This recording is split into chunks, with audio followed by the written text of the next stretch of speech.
Let's call the meeting to order. Monday, June 5th, 2006, right at 7:04 p.m.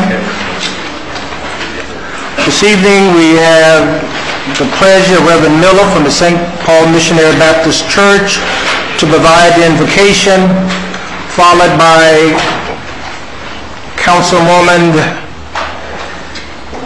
Linda Bell to give the Pledge of Allegiance and the Police Explorers. Would you all please stand?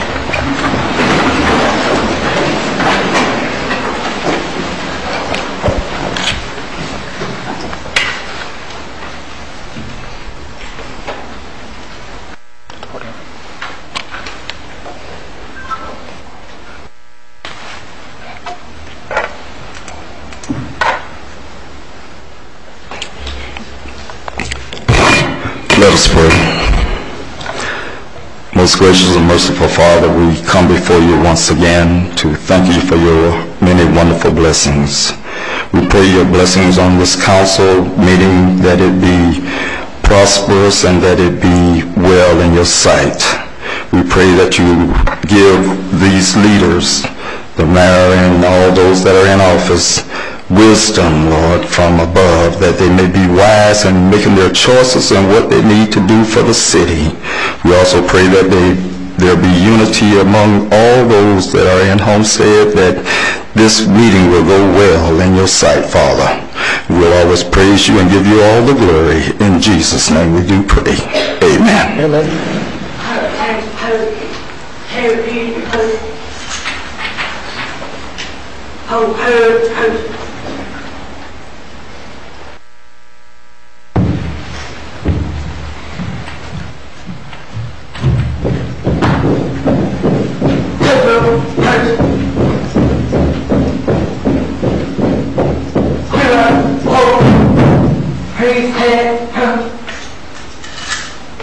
Please join with me as we salute the flag of the greatest nation on the planet. I pledge allegiance to the flag of the United States of America and to the republic for which it stands, one nation, under God, indivisible, with liberty and justice for all.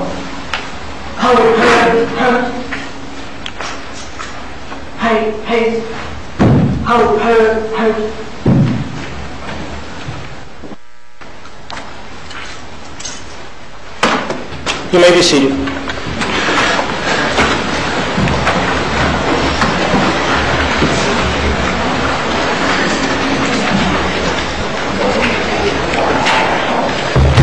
Roll call, Madam Clerk. Mayor Warren. Here. Vice Mayor Losner. Here. Councilwoman Bell. Here. Councilwoman Garner. Here. Councilman Hodge. Councilman Porter. Here. Councilwoman Waldman. Additions, deletions, or deferrals? None, Mayor. Special presentation, Military Appreciation Month Proclamation presentation, Councilwoman Bell.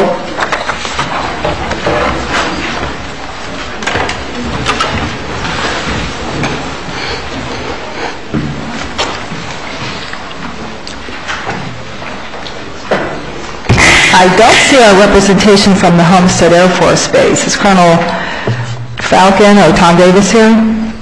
Well, I'm going to read it anyway. In honor of Military Appreciation Month, and this is a city that really does honor and appreciate its military, we have a proclamation to present to our base in honor of what they do for us and in honor of Military Appreciation Month. Whereas the freedom and security that citizens of the United States enjoy today are direct results of the bloodshed and continued vigilance given by the United States Armed Forces over the history of our great nation, and whereas the sacrifices of the United States Armed Forces and of the family members that support them have preserved the liberties that have enriched this nation, making it unique in the world community, and whereas the United States Congress in 2004 passed a resolution proclaiming May as National Military Appreciation Month, calling all Americans to remember those who gave their lives in defense of freedom and to honor the men and women of all of our armed services who have served and are now serving our country together with their families. And whereas the months of May and June was selected for this display of patriotism because during these months we celebrate Victory Day in Europe, VE Day, Military Spouse Day, Loyalty Day, Armed Forces Day and Week, National Day of Prayer, Memorial Day, Navy Day, Army Day, and Flag Day. Now, therefore, I, Roscoe Warren, the mayor of the city of Homestead, Florida, am pleased and proud to proclaim the period of May 1st through June 14th, 2006, as a special time to show appreciation for our military and proclaim it as National Military Appreciation Month in Homestead, signed by Mayor Roscoe Warren and Councilwoman Linda Bell. And congratulations to our military. We appreciate you very much.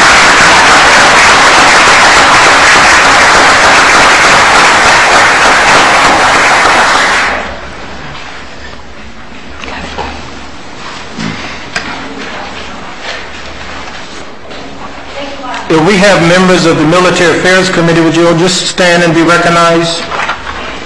You want us to go? Yeah. Sue, come on.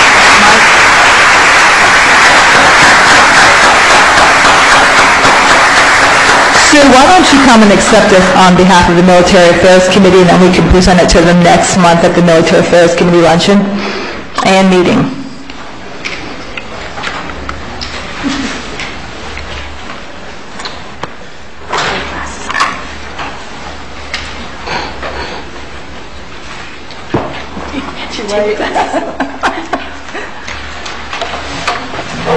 Thank you, Councilwoman Bell. Next, on 5B, we have Kids Hope United presentation. Vice Mayor Losner.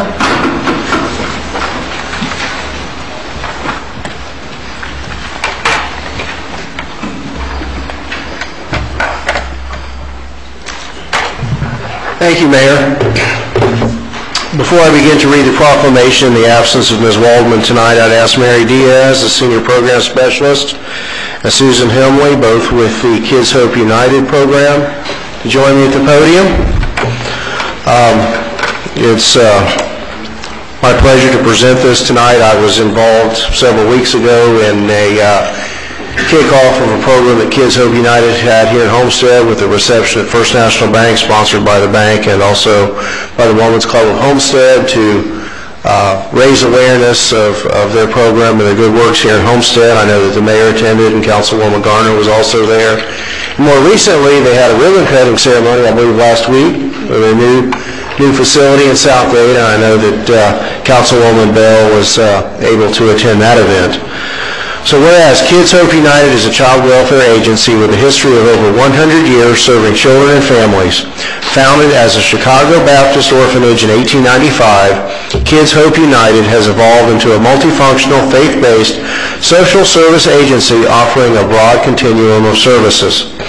With headquarters located in Chicago, Kids Hope United has over 30 community-based offices providing services through 90 programs in Illinois, Wisconsin, and Florida. Kids Hope United provides these services to over 15,000 clients annually with 900 employees, 120 of those employees located right here in Miami-Dade County. And whereas since May 2001, Kids Hope United has been offering new hope to children through adoption and foster care, daycare, residential care, counseling, and many other family-focused services in Florida. Kids Hope United currently provides case management to over 5,000 children and their families in Orange, Osceola, Hardy, Highlands, and Miami-Dade and Polk counties. And whereas the program mission of Kids Hope United is to protect children and strengthen families, and whereas through the Faces of Hope photo exhibition, I want to pause for a moment for those of you here in the chambers. These photos of the children that surround us are clients of Kids Hope United, and I understand that the cameras will pan the room for the audiences at home. And whereas through the Faces of Hope photo exhibition, Kids Hope United seeks to put a face on the issue of adoption in Florida and elsewhere, and to create an opportunity for the public to empathize with the children available for adoption and connect with those trying to help them. The ultimate goal of this project is to find safe and nurturing permanent homes and families for every child, places that they can call home. Now, therefore, I, Roscoe Warren, and the City Council of the City of Homestead, am pleased and proud to proclaim the 5th day of June 2006 as Kids Hope United Faces of Hope Day in the city of Homestead in honor of thousands of children that Kids Hope United serves on a daily basis.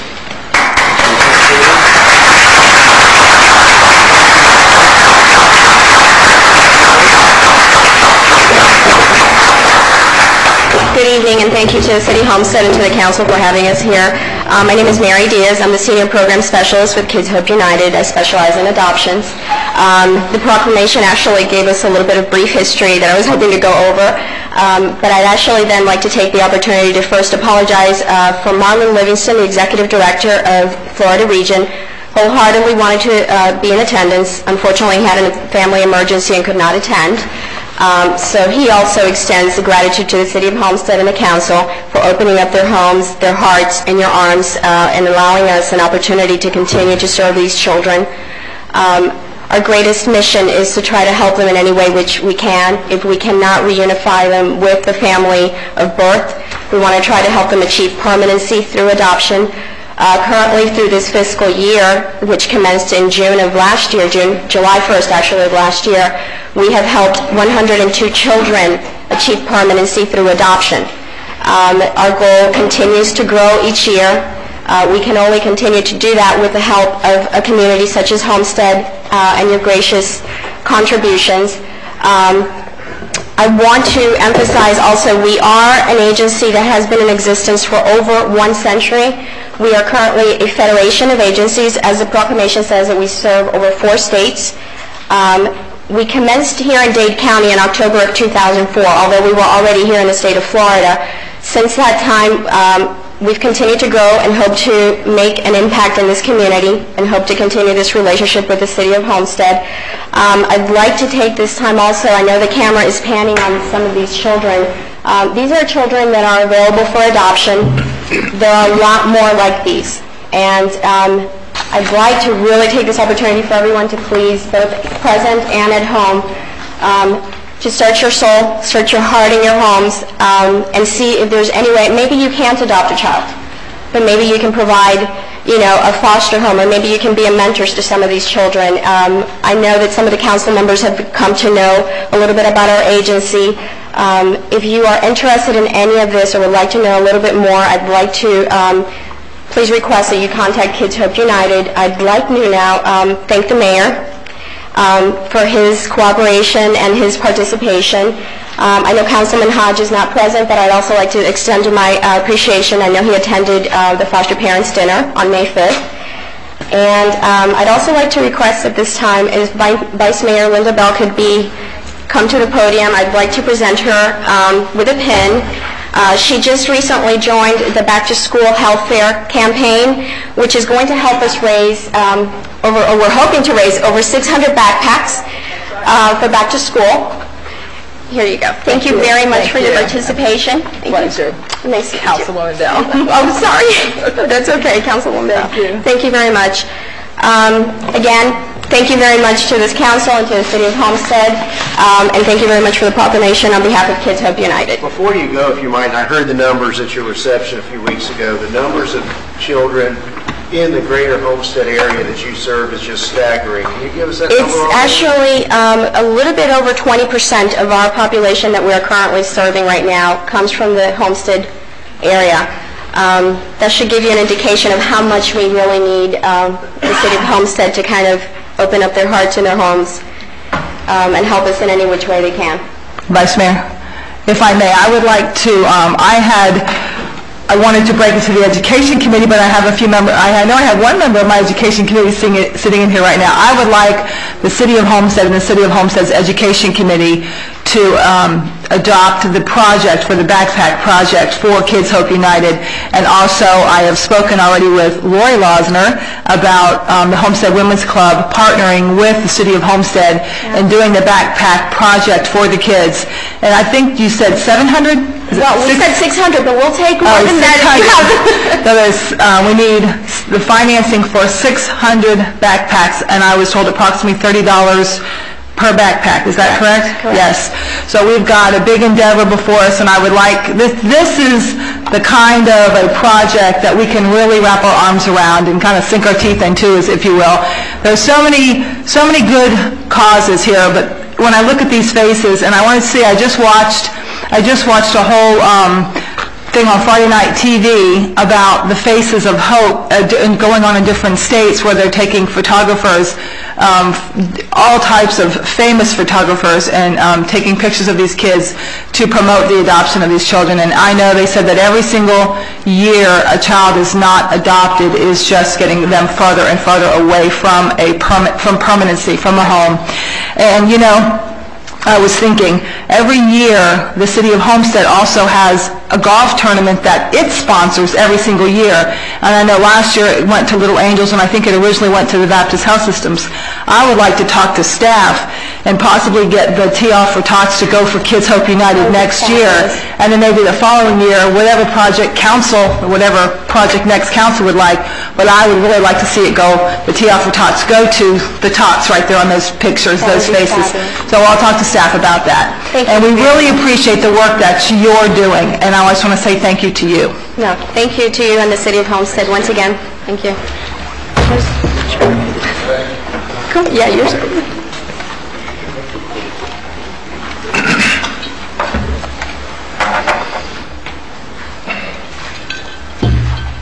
Thank you very much. Thank you.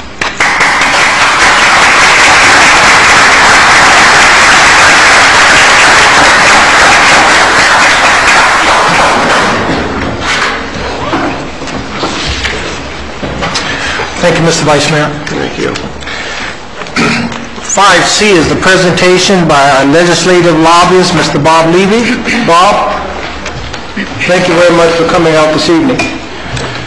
Thank you, Mr. Mayor, Vice Mayor, and Council. Thanks, sir. And my mayor. Welcome to the southern part of the county.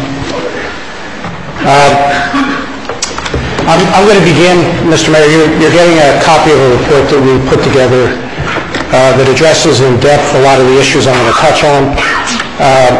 Since I know that, as with all cities, the most important issue is the bottom line, appropriations, I'm going to ask my associate, Jose Diaz, to begin our presentation by talking about money. Mr. Mayor, members of the council, working with the members of the Day delegation, we were able to secure into the budget that finally passed both the House and the Senate and went to the governor, 2 grants under the Florida Recreational Development Assistance Program, one for $500,000 and one for $200,000. We were able to secure a grant for the Homestead Cultural Center for $500,000. We had a grant for Harris Field for $250,000, and we had a grant in the treatment for the water plant treatment and pump station for $200,000. The total budget that came out at the end was $71.3 billion. That was the total state budget that went to the governor. This year, the governor had an unprecedented amount of vetoes. He vetoed a total of $448 million this year. It's the highest amount he's vetoed since he's been governor. Of our projects, 2 of those unfortunately fell to the veto pen, the Harris Field and the treatment plant. The other 3 items were accepted by the governor and remained in the budget. Thank you. Thank you. Thanks, Jose. One of the issues that has been paramount to the city of Homestead for, I'm going to guess, 6 or 7 years, has been trying to get some form of rebate for the motorsports complex.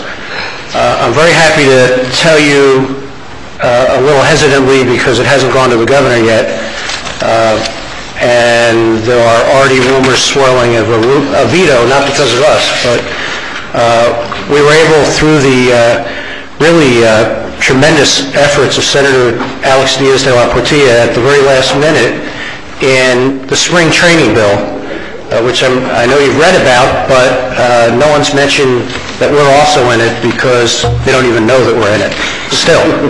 And we are, at the very last minute.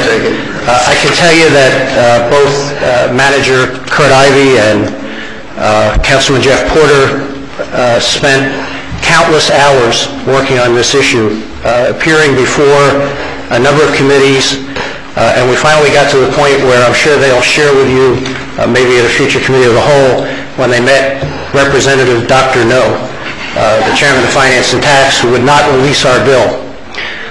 When they said to him, "We're from Homestead and you're from Apopka, why are you doing this?" And he simply said, that's his policy and he's not going to release the bill. So given that, we decided that we were going to try the stealth fashion, and we're in the bill. It's a little bit more complicated than it would have been had our own bill passed. It's a little more complicated because now we've got to go to the county commission for a resolution to support giving us the money. We then have to go to the municipalities of Dade County and hopefully either get 50% of the population represented or 50% of the cities to agree to give us the money. But we're a little bit closer than we were to getting the money. The good news is if the governor vetoes it, and it's because of the Mets, by the way, that he may veto it. They got stuck in at the last minute as well. And if he vetoes it, we'll be in a position to come back next year and say this is a formula that you already voted on, you've already approved, and now we're just going to change the formula to better reflect the specifics of what we want. But the bottom line is we may, if all things fall in line, be eligible to get up to $2 million a year. Actually, unlike the rebate bill, we will get $2 million a year from the half-cent sales tax from the county. So that was pretty exciting, and I think the people of Homestead, regardless of the outcome, will vote of thanks to Senator Diaz de la Portilla for a truly magnificent effort. That's the good news. I'm not going to, I know you have a very heavy agenda, so I'm not going to talk about a lot of issues that are in the report that you have in front of you, like affordable housing. This was probably, in my memory, the worst session for cities in the 25 years that I've been doing this. There was a constant assault against everything that we hold to be the province of cities in Tallahassee. To give you an example, there's a bill that hasn't been signed by the governor yet, but no doubt he will. There are at least 5 counties in Florida that don't have enough ad valorem tax to justify a budget. They can't exist without some form of subsistence. They're called fiscally restrained counties. So the state decided as a public policy that they would give $5 million to each of the counties. And it didn't impact us, and it was fine. It came out of general revenue. It was a good idea. At the last minute, that was changed so that the revenue source to fund the 5 fiscally restrained counties, like Franklin County, is coming out of your satellite tax, the tax that you get as a city from the satellite dishes in Miami-Dade County. So that's the kind of assault that we were under, where there was just no respect for municipal government and for mandates. I know you're all familiar with the cable bill, which we were successful in negotiating some form of compromise, and in the end it didn't pass, thankfully, but the concept was to totally deregulate your franchises for cable. I'm assuming this is on cable. If it is, it's part of your franchise agreement. They were going to take all of that and put it into the Secretary of State's office, an unelected office appointed by the governor, and negotiate in behalf of all people in the state of Florida, so that you would no longer have your own franchise. That bill died. That bill will be back, and we're going to be fighting that. The Florida Power and Light Substation and Vegetation Management Bill took a lot of our time, and incidentally, your city is one of the few cities that engages us and our team in Tallahassee to join the League of Cities in fighting these bad issues.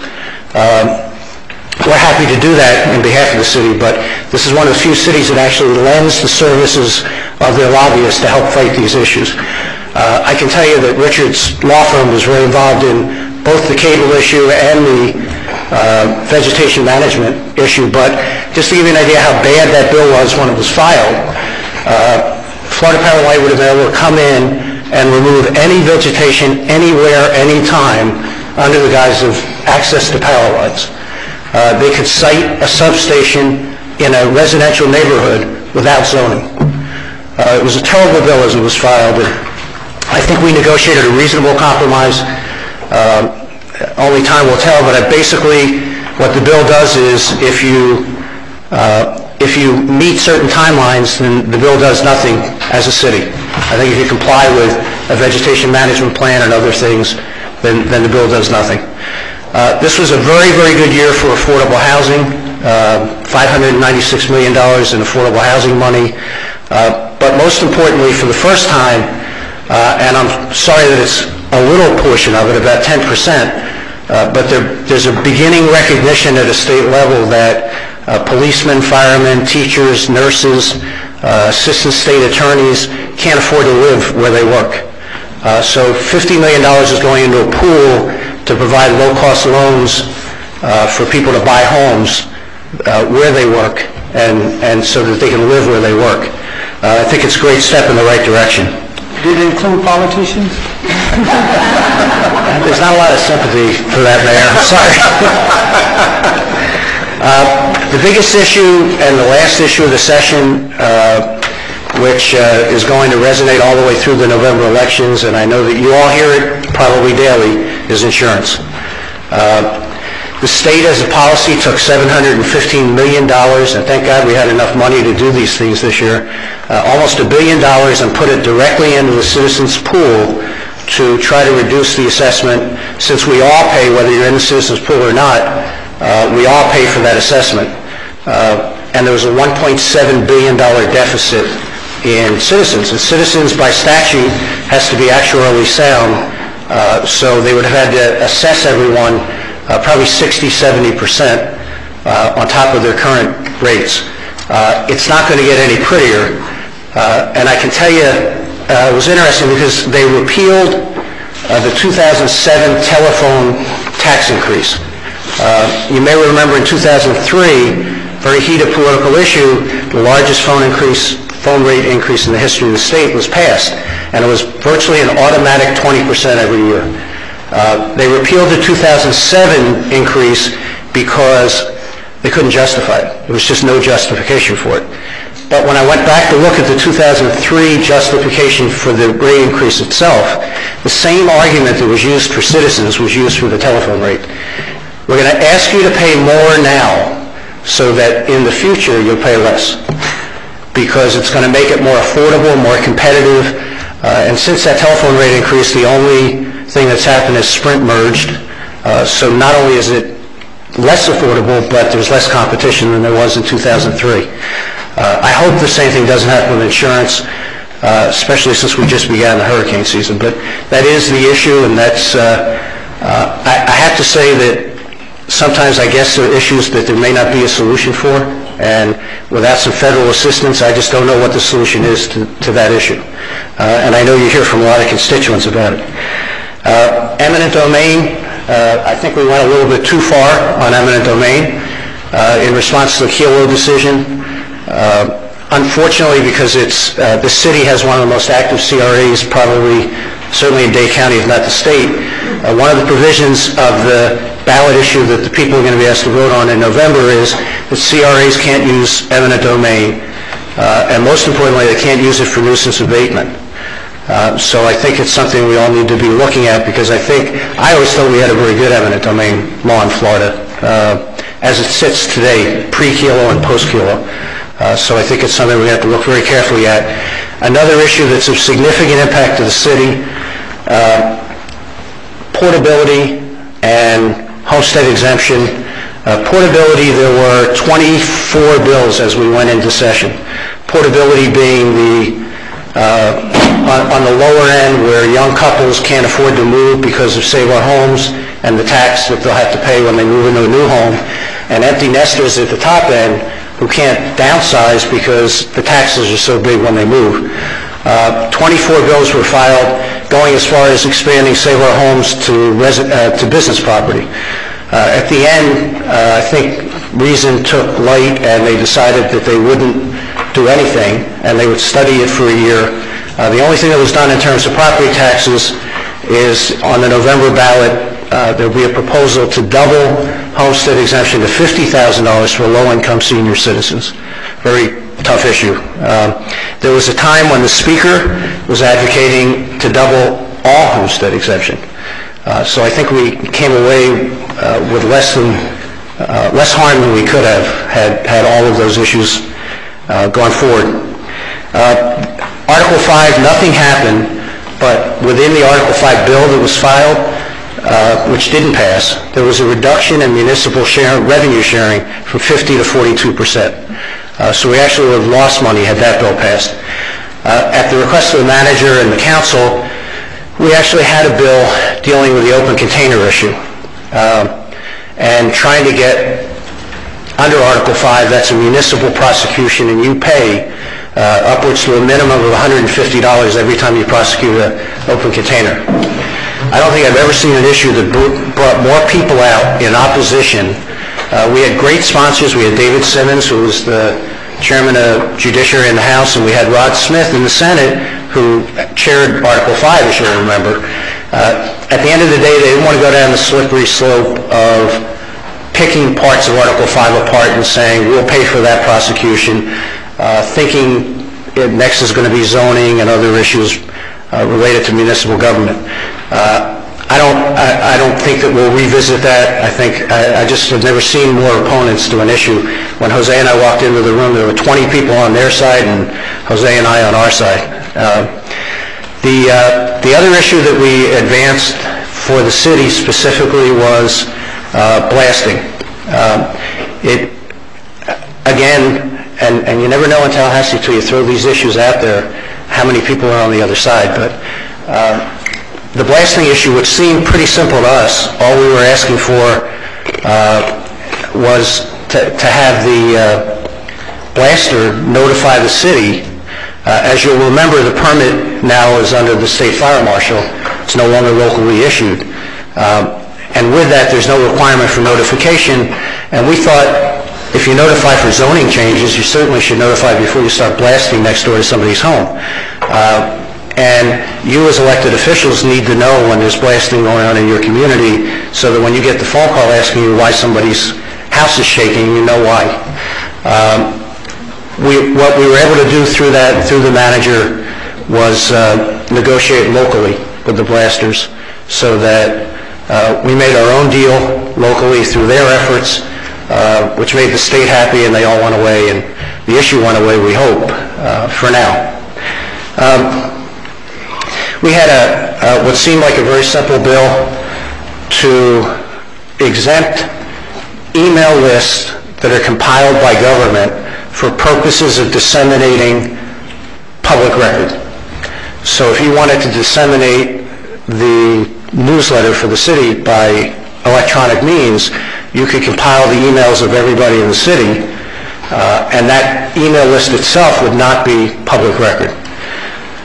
Made a lot of sense until the First Amendment Foundation jumped in, and again, we met tremendous opposition to the bill, and we never got out of the first committee with the bill.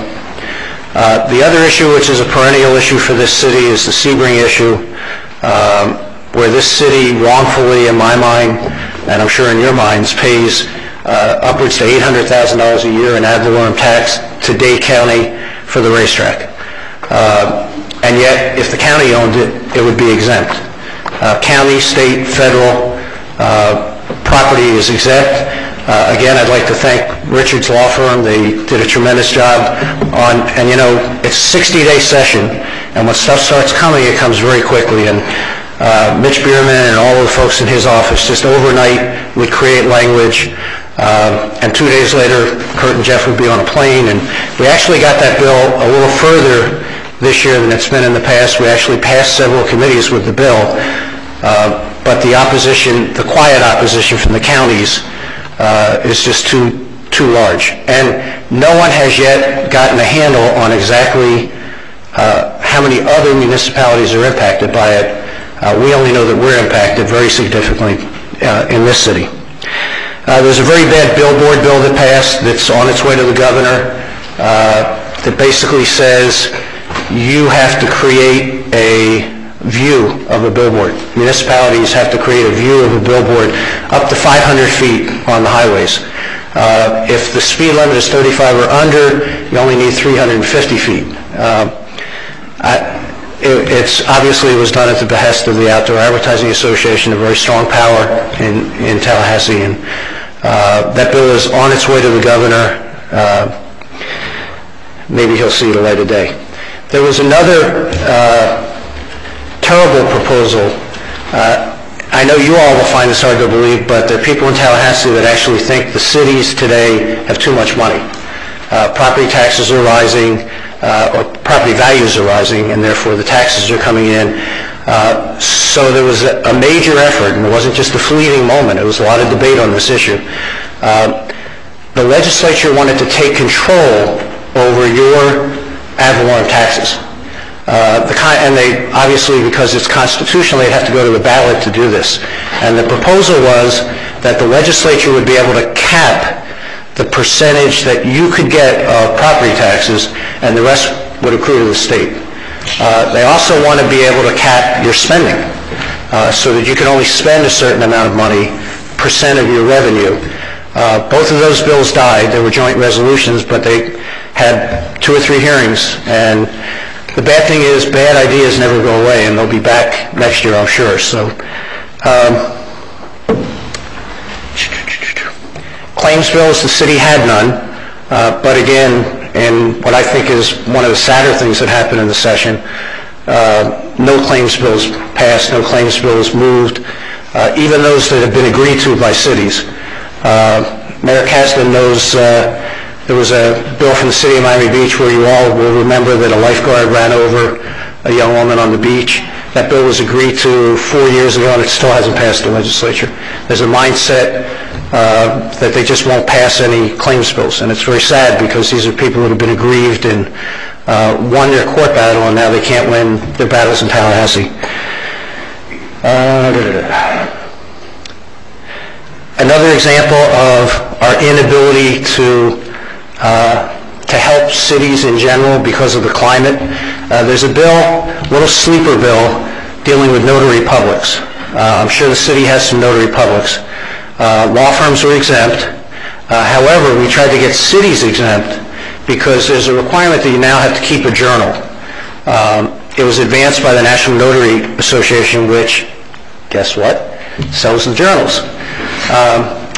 So we tried very hard through a number, including Representative Zapata and some others, to get cities exempt, and we were unsuccessful in doing that. So my prediction is notary services are going to become very much more difficult to get because banks and others are not going to provide it as a free service any longer. When they have to buy a journal, there's a paper trail, and of course the trial lawyers love the bill as well. So growth management, nothing happened. There were a number of bills that we worked through and did some amendments and did some testimony and went to a lot of hearings. At the end of the session, nothing passed in growth management. We'll be back to revisit the growth management bills that we passed last year. There was another little sleeper bill that I thought was really a slippery slope that I think you can see coming in the future. It dealt with pawnbrokers. There's only 2 cities in the state that collect a surcharge on pawn transactions. City of Miami was one, and I don't remember who the other one was. This bill specifically said that no municipality or no county could assess any fees or services against pawnbrokers outside of the state law. So what it was basically, and it's been a long time since I've seen anything like this pass in Tallahassee, it was a preemption. And there are a lot of people that would like preemption, from towing companies to movers to a lot of people that have local licenses and a local regulation. And it's the first time I've seen a preemption bill pass in quite some time. And in closing, I would tell you and I haven't quite figured out what this does, but there was a shopping cart bill, and that's been on the city's legislative agenda as long as I can remember. And it tweaked the language a little bit, and Kurt read it, and I read it, and we haven't quite been able to figure out exactly what it did, but I can assure you it's not something that we want to have happen. It's probably something that large supermarkets want to have happen. So, in fact, I forwarded it to Richard's firm to try to ask the experts what it means, because it's just where they tweak a couple wills and wases and wherefores, and we're not quite sure what it does. Mr. Mayor, I think that completes my report, unless there are any questions. There's also a bill that passed that's creating funding the Regional Transportation Authority, which I think is, in the long run, very important to this community, with a $2 surcharge on rental cars. And speaking of that, both Kurt and Jeff and Mike Shaheda and I and Jose spent probably a dozen meetings meeting with the Turnpike Enterprise, trying to gain some minimum expansion of the heft.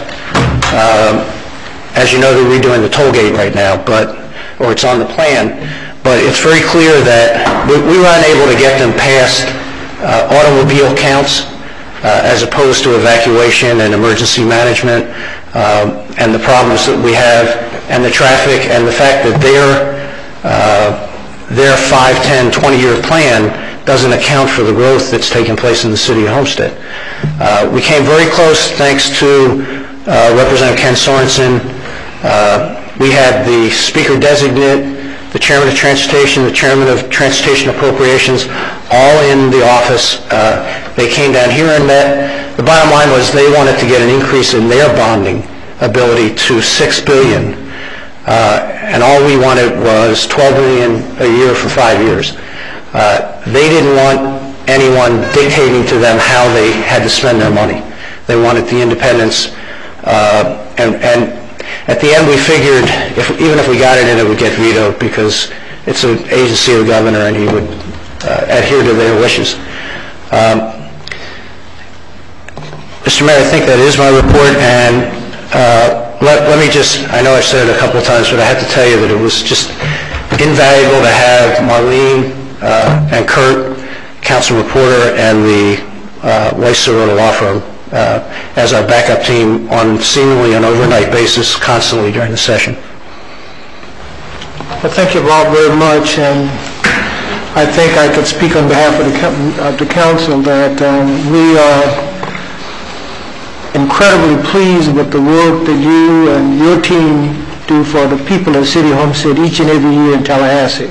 Thank you. And I must publicly thank Councilman Porter for being our liaison and working so hard and taking the time he took out of this legislative session to forward the cause of that rebate issue. And as you said earlier, Bob, I think if the people of Homestead can get that $2 million a year for the next 30 years, that's a tremendous, would be a tremendous impact on us, for us, in terms of savings, and certainly to the manager and his team and Richard Weiss and just the family of Homestead for putting forth, I think, a brilliant effort this year.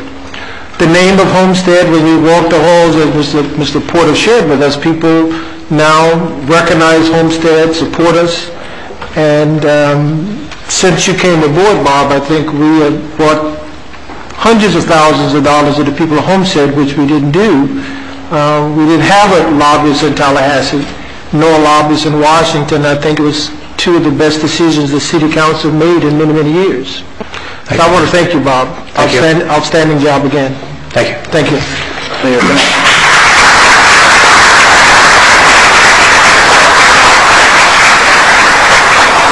The Councilman Bell, I'll take 25 of those backpacks. Bob, hang on just 1 second. Hang on. One of the things that I know the manager and I recognized when we were able to walk the halls with Bob and Jose, there are many doors, Bob, that you opened that we would never have been able to open from the city's perspective, just Kurt and myself or any of the council members being there. And we owe you a great amount of gratitude because a lot of the efforts that you carried for us, you got representatives and senators to support issues for us that don't even live in our area, have no real reason in regular mindset to champion an effort for Homestead. Bob Allen is one from Merritt Island, and obviously Senator De La Pee, we're not in his area. But, to see him go to the carpet for Homestead like he did and bring back something that was basically dead. I remember your emails. We're dead. We're alive. We're dead. We're just back and forth. And I know Senator De La P is the reason why, because there was so much of problems on the House side with Representative Brummer. Every issue that we had that was of significant impact to the city, he was basically, no, I'm not going to even let it be heard by my committee. And I think that's what gave the manager and I so much of a hard time. You think there's a democratic process, but what truly is, you've got a lot of little dictators in these committees. If you can get to the governor, it's good, but you have to get by all these different committees, and Representative Brummer just decided arbitrarily to say, I'm not going to let this be heard, I'm not going to let this be heard. Well, we understand that you don't like it, but at least let your committee give us a thumbs up or a thumbs down. Nope, I'm not even going to take it to my committee. And that's an unfortunate scenario that takes place, and it was an eye-opener for me to see how much these individual chairs have the ability to manipulate the process. But back to the point, you and Ken Sorensen are my personal champions when it comes to getting things done in Tallahassee. We go to your office first, then we go straight over to Ken Sorensen's office. And he is an absolute hero, and he'll be sorely missed as being termed out. And hopefully we can get someone in that'll be similar to, although not probably as good, just similar to what Ken Sorensen's been able to do for us in Tallahassee. But again, I thank you, because you really did open a lot of doors, and we couldn't have done that without you. Thank you, sir. And Bob, if you think it's appropriate, I'll take Jeff's lead. At some point, I would like to say thank you to Senator De La P and anybody else that you and Jeff think the people of Homestead need to recognize, and just publicly say thank you for your hard work and for your support for the people of the city of Homestead. So, if you think that's a good idea, let us know. I think not only is that appropriate, Mr. Mayor, but I think it would be very appropriate to do something for Representative Sorensen, since he's term limited. That's the bad news. The good news is that while it's not quite public, although it will be in a moment, he's going to be spending the next 2 years working under Speaker Marco Rubio as his chief policy advisor. So we'll still have him in the office. And think about elected position. Thank you, Bob. Thank you very much.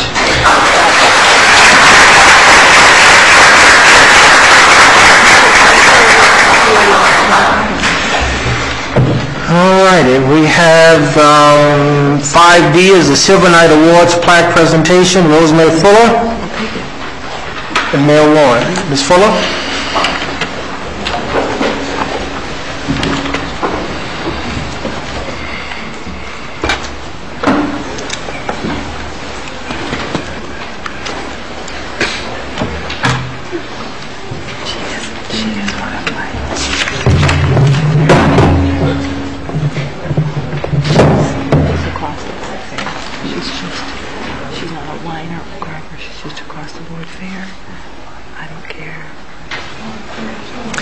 Good evening, Mayor and Council.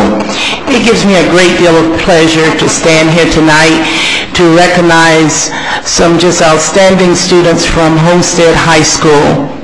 Last year, Homestead was a school in crisis. This year, it has made a 360-degree turn. In fact, I think it probably even broke history this year with all four nominees. Not only one of the students actually won a Silver Knight this year, and we're going to recognize those students tonight. And it just gives me a great deal of pleasure to do this. I bring you greetings from the Homestead, Florida City Human Relations Board, and I do have board members here tonight, and I would like for them to come forward and share this honor with me. Ms. Mellerson, Mr. Judge, Brian Judge.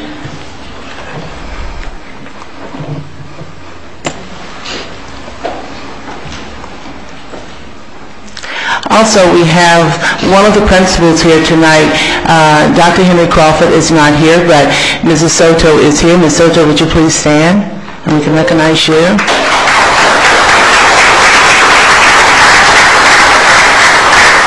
And you know, behind every good principal, and in this case it's principals, I guess that's the word, there's always a good staff. It's like a husband and wife team. And at this time I'd like to recognize Ms. Merlene Malcolm. Merlene, would you stand?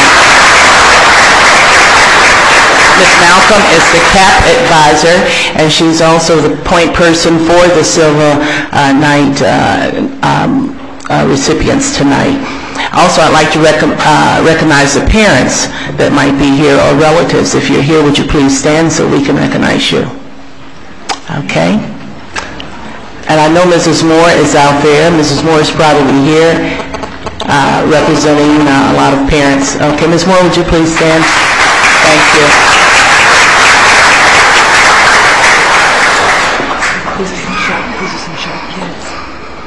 At this time, we're going to start with a young man that I met a while back. Had no idea he was such a brilliant student, and I love banana splits, and he makes banana splits down at the Carville in Florida City, and I go there occasionally. And at this time, he is our Silver Knight nominee. He was not only a nominee, but he actually won the Silver Knight Award through the Miami Herald. So at this time, Remy, would you please come forward? Kimmy Joseph.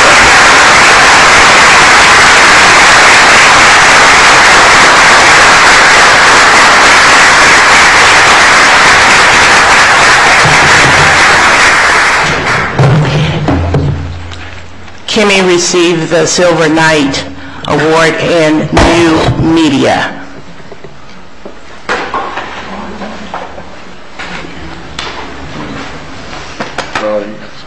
So welcome. Congratulations.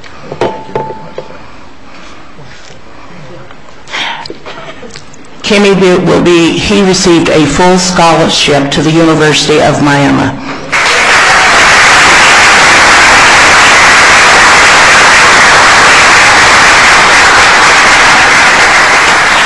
At this time, I would like for Kalia to please come forward. Kalia Evelyn. Kalia received honorable mention in the area of journalism. Congratulations, Kalia.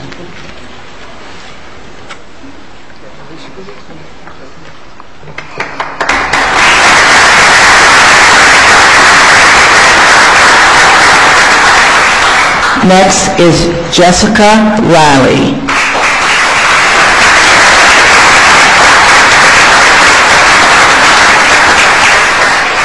Kalia will be attending the University of Central Florida on a full scholarship.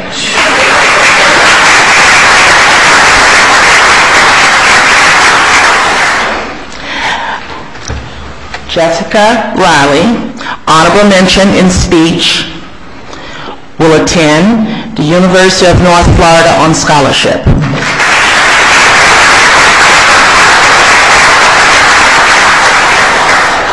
William Mundy.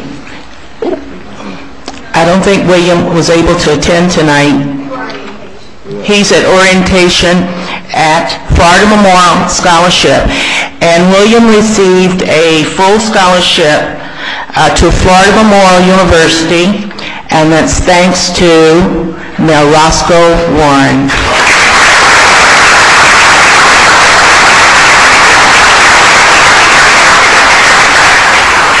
And while I'm standing here, I'd like to thank the staff member and acknowledge them tonight.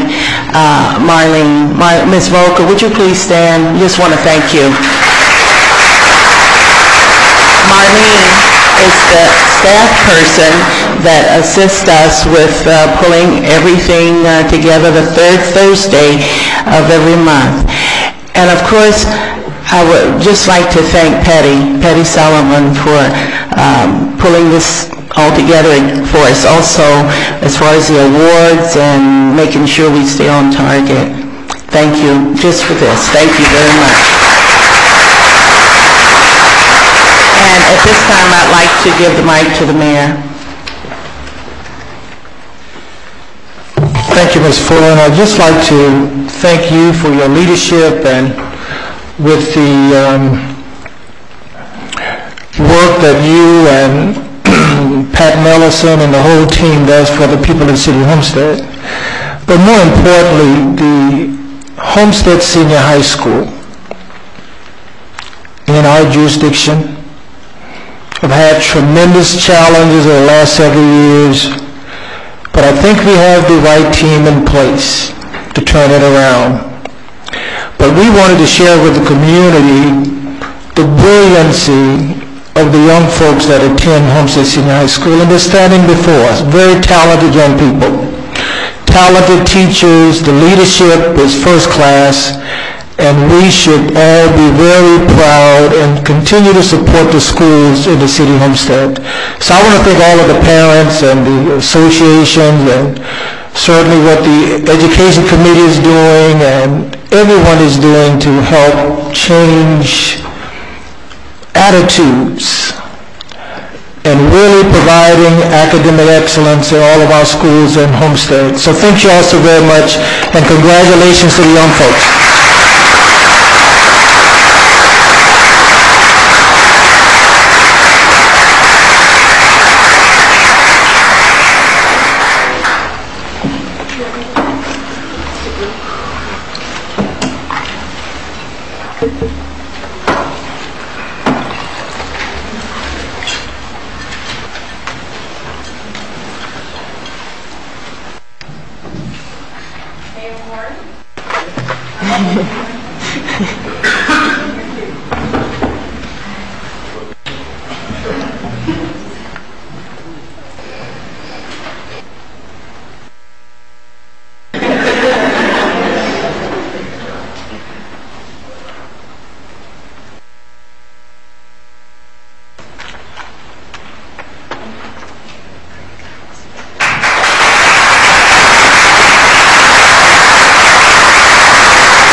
Item 5E is the presentation of the Mayor's Youth Council membership certificates, Councilwoman Garner and Councilman Hodge. You said it's going to be a moment.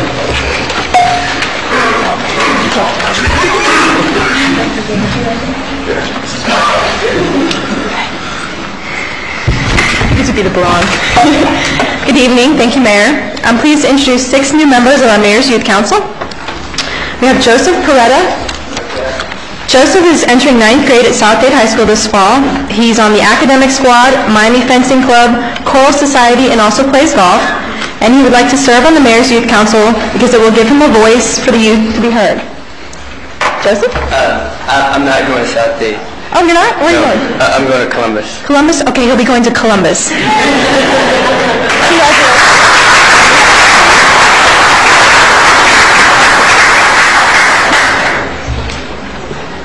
Our first student from Columbus. Great.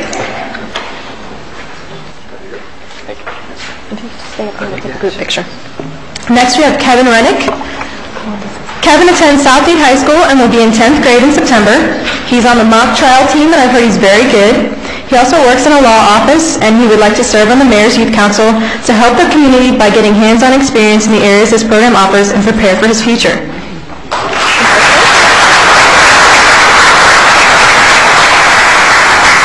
Next we have Roselle Vasquez. Roselle will be in 11th grade in the fall attending South Dade High School. She's in the Spanish club and she volunteers in her community. And she would like to serve on the Mayor's Youth Council to have some influence on what goes on in the community and see how the city of Homestead functions.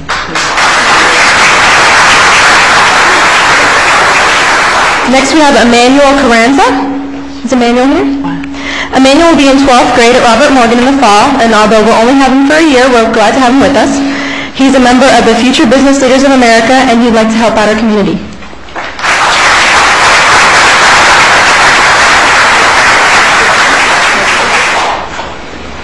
Next is Rachel Orr.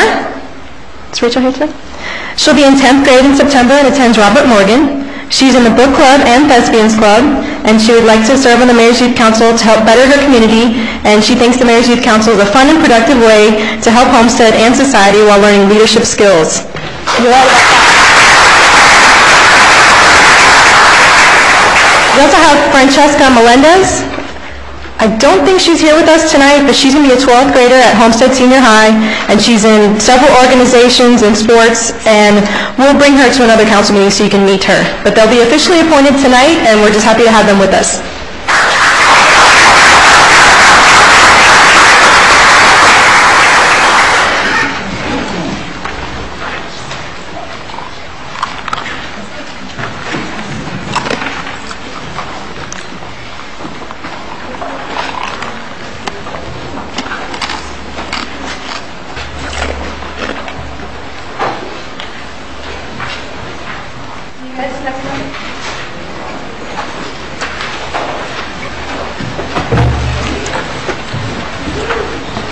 Thank you, Councilwoman Garner and Councilman Hodge. Item 5F is the Homestead Main Street update. Yvonne Knowles.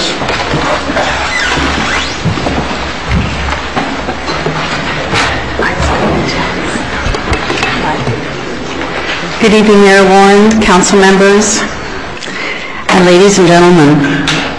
Downtown Main Street. I'm going to break this report into 5 subcategories very, very quickly. You guys are, I'm sure, pretty tired by now, so I'll try to make this a very fast report.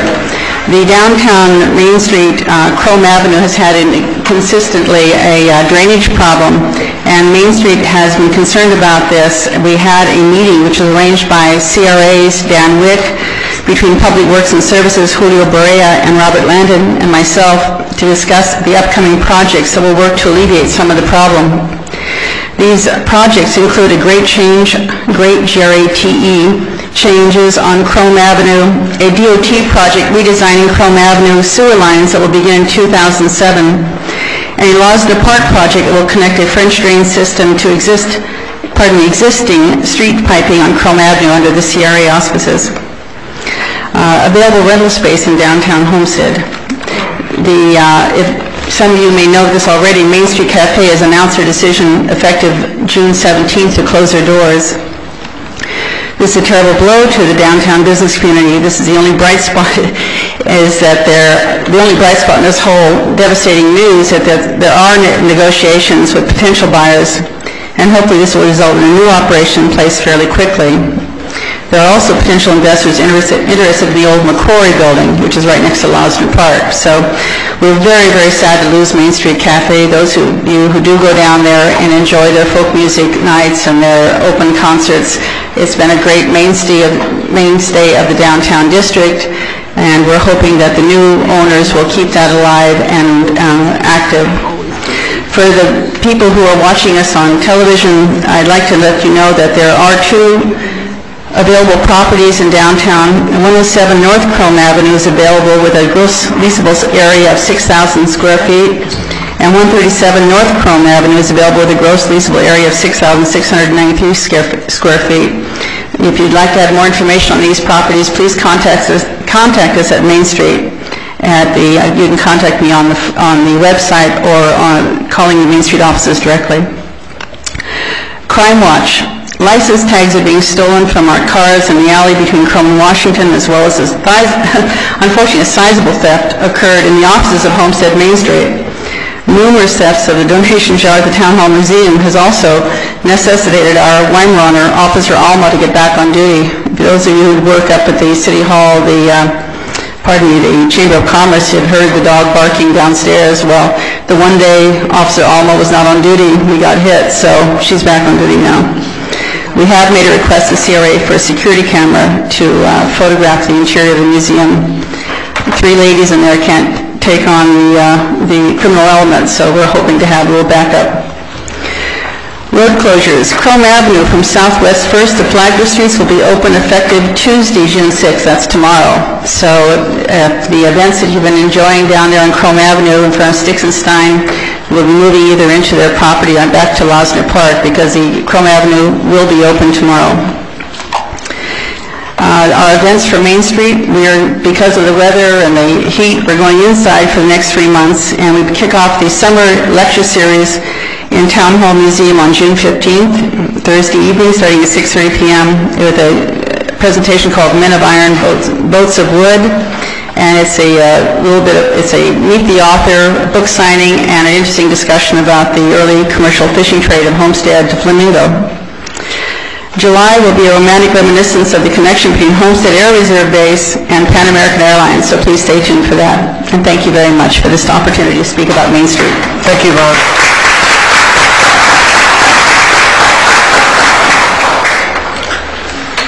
Motion for approval of the consent agenda.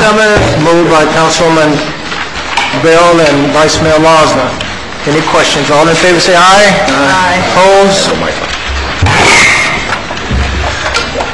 We're now under public hearings, ordinance, land use items, etc.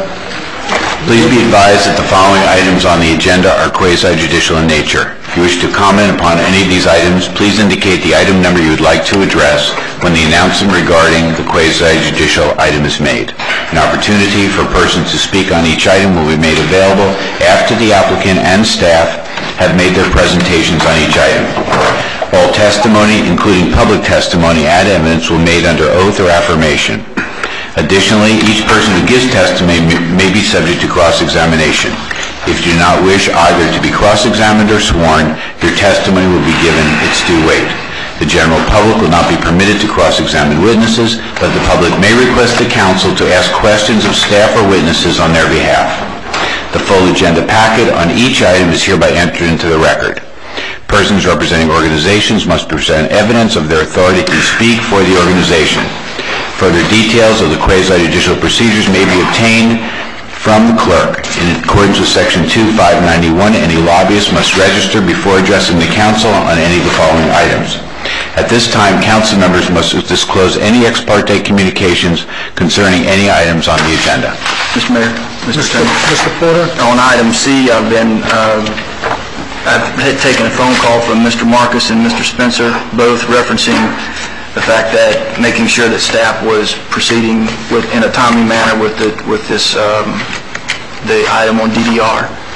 So it was referencing staffs, making sure they were doing rapidly. So that's it.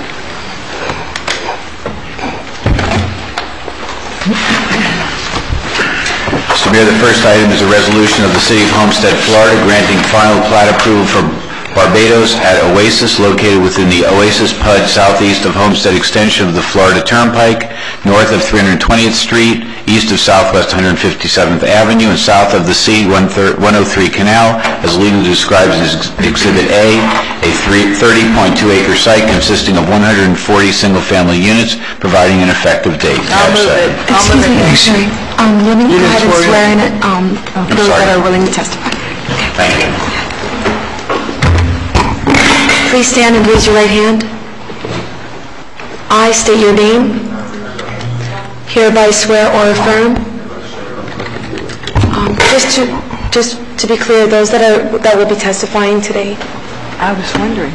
Those are testifying on it. Testifying for public hearings, need to raise your hand. Okay. We'll start again. I state your name.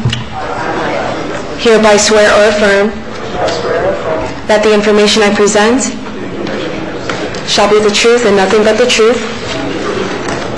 So help me God. Thank you.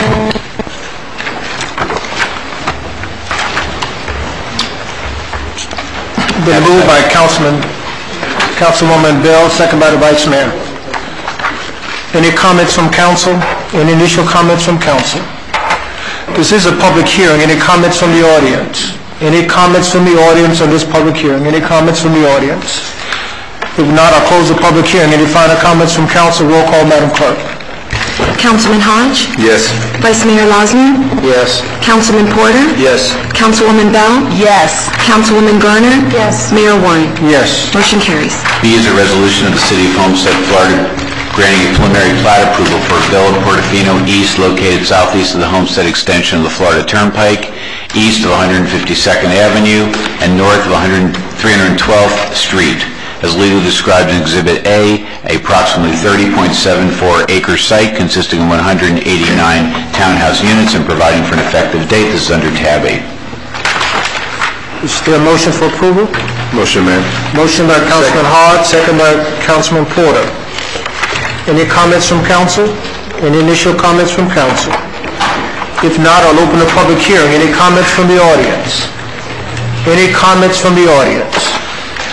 If not, I'll close the public hearing. Any final comments from council? Roll call, Madam Clerk. Councilman Porter? Yes. Councilwoman Bell? Yes. Councilwoman Garner? Yes. Councilman Hodge? Yes. Vice Mayor Losner? Yes. Mayor Warren? Yes. Motion carries.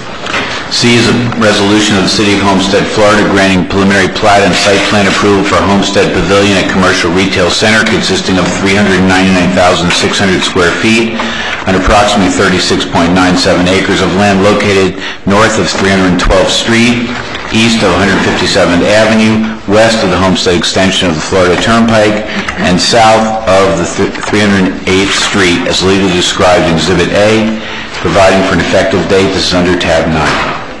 Mr. Mayor, I believe that this is going to be somewhat of a lengthy hearing, and with your permission, I'd like to sort of lead you through it item by item as specified in our code. Proceed, Mr. Attorney. The first item is the city staff shall present its report, offer it into evidence, and have it made part of the record. So we'll have a presentation by city staff.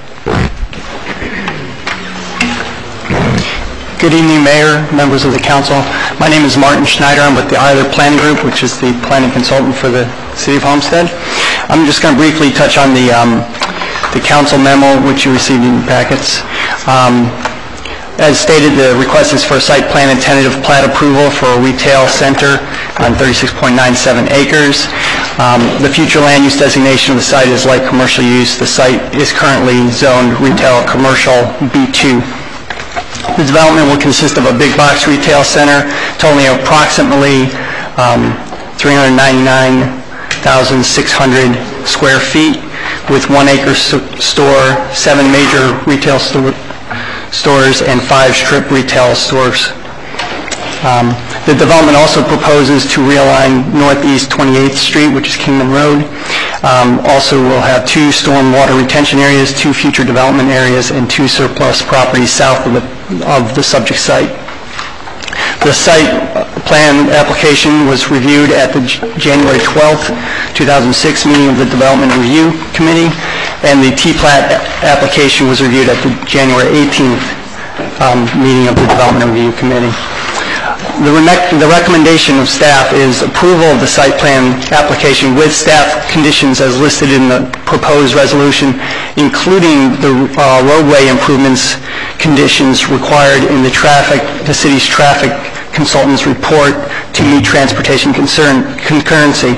The majority of the site plan conditions have been met by the applicant's revised submittal. However, the roadway improvements needed to meet concurrency must be 1, in place concurrently, 2, under construction if commencement of development is conditioned on completion of construction, 3, assured by a binding construction contract executed at the time of building permit issuance, 4, included in a capital improvements plan applicable to the facility and will commence in or before the 3rd year of that plan, 5, included in the city's adopted annual budget at the time of building permit issuance, or 6, committed to be provided by the applicant in a binding development agreement approved by the city with building permit issuance conditioned on the completion of same.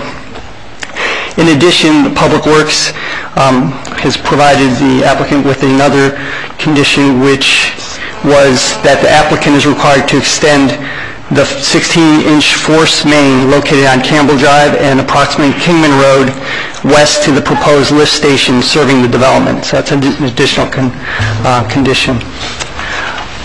Approval of the proposed T-Plat is another staff recommendation with the conditions stated in the staff recommendation because the proposed T-Plat with conditions complies with Chapter 25 of the Code. The Planning and Zoning Board voted 4-2 on May 3rd, 2006 to recommend approval of the proposed site plan request with the conditions recommended by staff, except for the roadway improvements required in the city's traffic consultant's recommendation. The P&Z board approval recommended or required only roadway improvements proffered by the applicant, which was the realignment of Kingman Road and 6-laning of Campbell Drive from just east of the Homestead extension of the Florida Turnpike to southwest 157th Street. I can take questions for staff after the city's traffic consultant gives their report, because that's where most of these issues will be coming up. With that, I'd like to introduce Lisa Colmenares with Calvin Giordano. Thank you. Good evening, Mayor, members of the council. My name is Lisa Colmenares, and with me I have Lisa Dykstra and Scott Bruner, which are also with Calvin Giordano, and we have all been reviewing the traffic for this application. Included in your packets today is the traffic memorandum dated April 28, 2006, and in addition to this traffic memorandum, there is a traffic addendum subsequent to the May 3rd Planning and Zoning Board meeting addressing the applicant's comments at the meeting. Both memos possess some very technical and in-depth traffic information. To help summarize in a short form the memos, we have prepared a very brief PowerPoint presentation we would like to present to you tonight.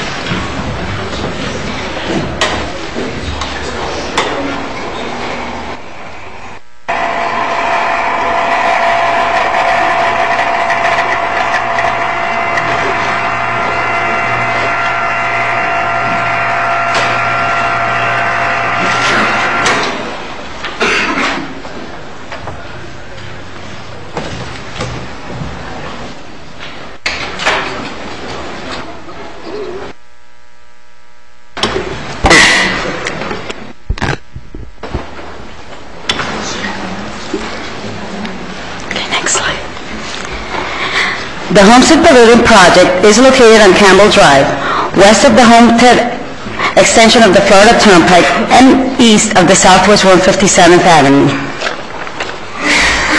The Homestead Pavilion is approximately a 37-acre site located within a 57-acre parcel, and it proposes two phases of development. Phase 1, which is currently before you today for site plan and TPA approval, consists of 399,600 square feet of retail, and Phase 2 consists of 130,000 square feet of retail, approximately. It's not applied for tonight, and it was not reviewed for in the traffic. At total build-out in 2007, the project will include a total of 530,000 square feet of commercial retail use. Phase 1 consists of one anchor store of approximately 127,000 square feet, 7 major retail stores totaling 174,000 square feet, and 5 strip retail store components totaling 98,600 square feet. This slide indicates the required 1.5-mile traffic impact area.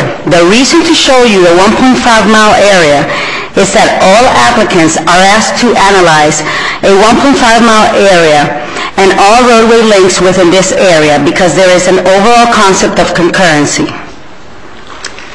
Concurrency is a growth management concept that derives from the Growth Management Act that stipulates that in order to approve the projects, you need to have necessary public facilities and services concurrent with the impacts of development. Florida Statutes 163-318-2C states that, consistent with the public welfare and except as otherwise provided in this section, transportation facilities needed to serve new development shall be in place or under construction within 3 years after the local government approves a building permit or its functional equivalent that results in traffic generation. In order to make sure that the City of Homestead adheres to statutory provisions pertaining to concurrency, the city provides for a concurrency management system.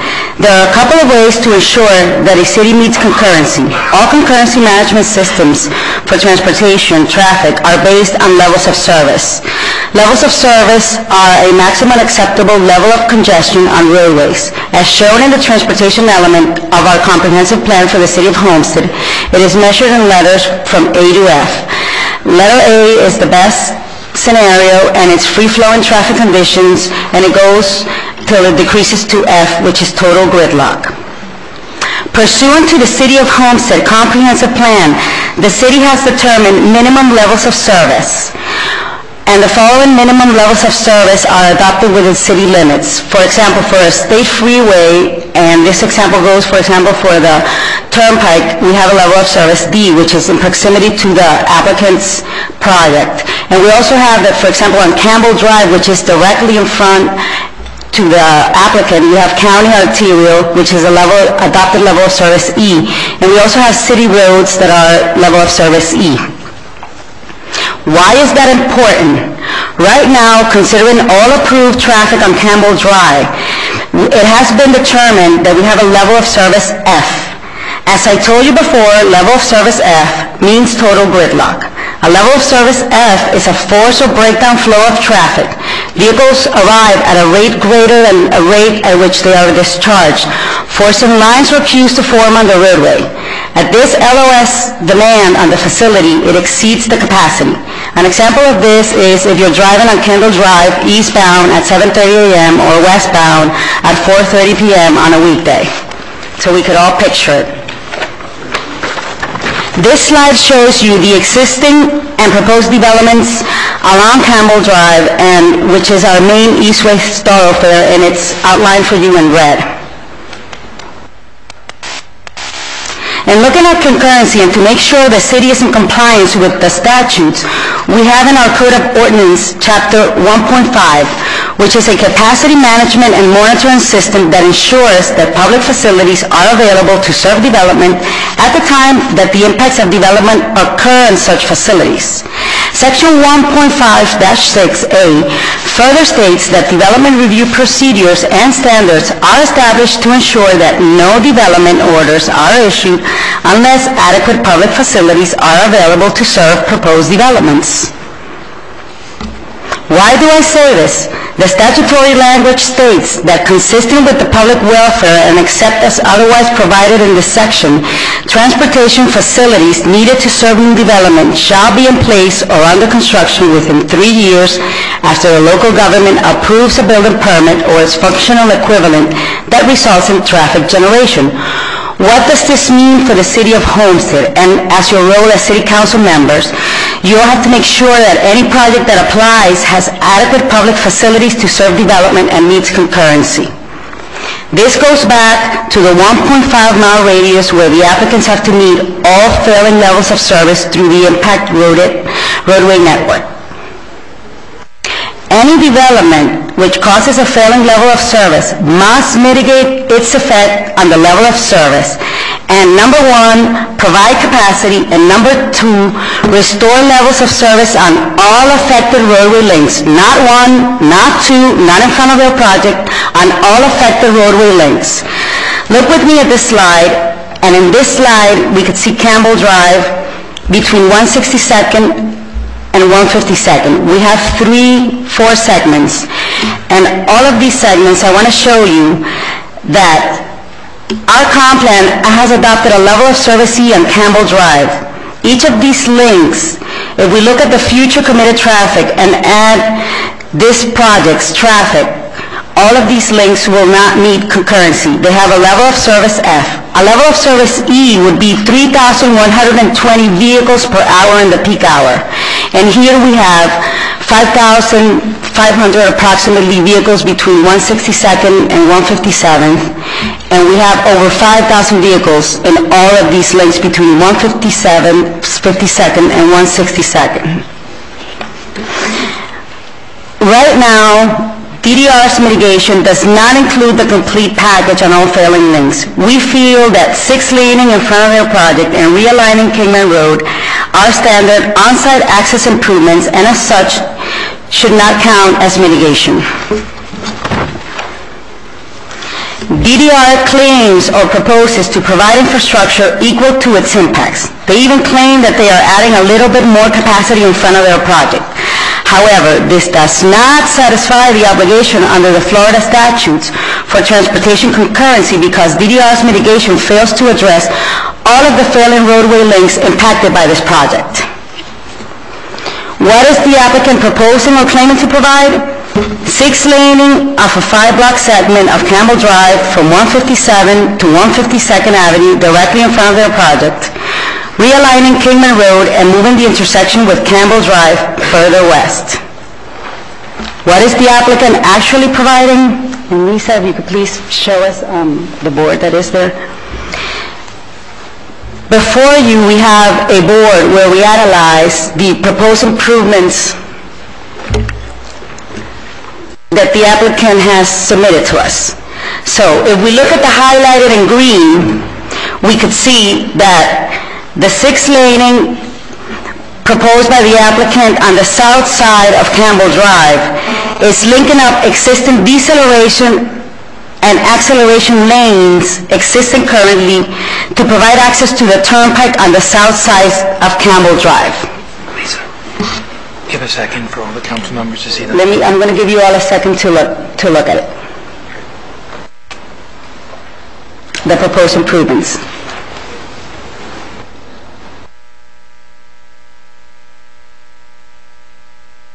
Okay.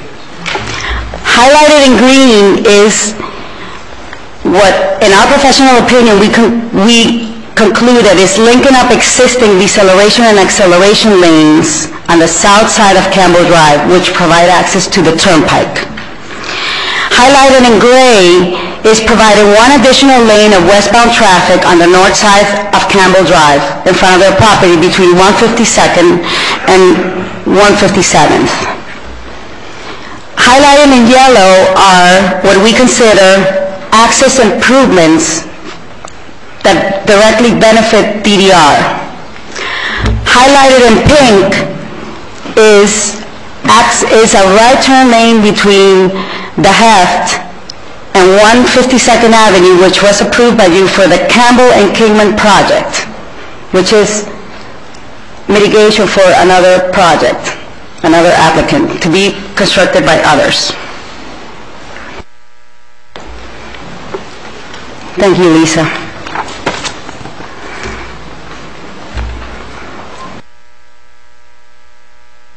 With these package of improvements provided by the applicant, we do not meet concurrency nor adequate public facilities. We could see an overall arterial level of service in the eastbound and in the westbound direction of traffic, which is a level of service F. We also see individual levels of service for each intersection except for the realigned Kingman Road, which accesses the project, which are levels of service F. And we are not talking levels of service F, which are 90 seconds, 80 seconds, or 70 seconds. We're talking 332 seconds at the intersection of Campbell and 162nd Avenue. We're talking about 533 seconds at 157th and Campbell Drive. We're talking about over 400 seconds where the turnpike is in Campbell Drive. So we're talking about levels of service that we can't even measure, which are minutes and minutes of delay. Since we are already at failing and critical point, we had to look at this holistically, what would work in the city of Homestead for this roadway network, taking into consideration that there is a significant amount of commercial development yet to be built to support existing residential. In our analyses, in review, it's professional opinion that a number of significant improvements are needed in order to support additional capacity and acceptable levels of service.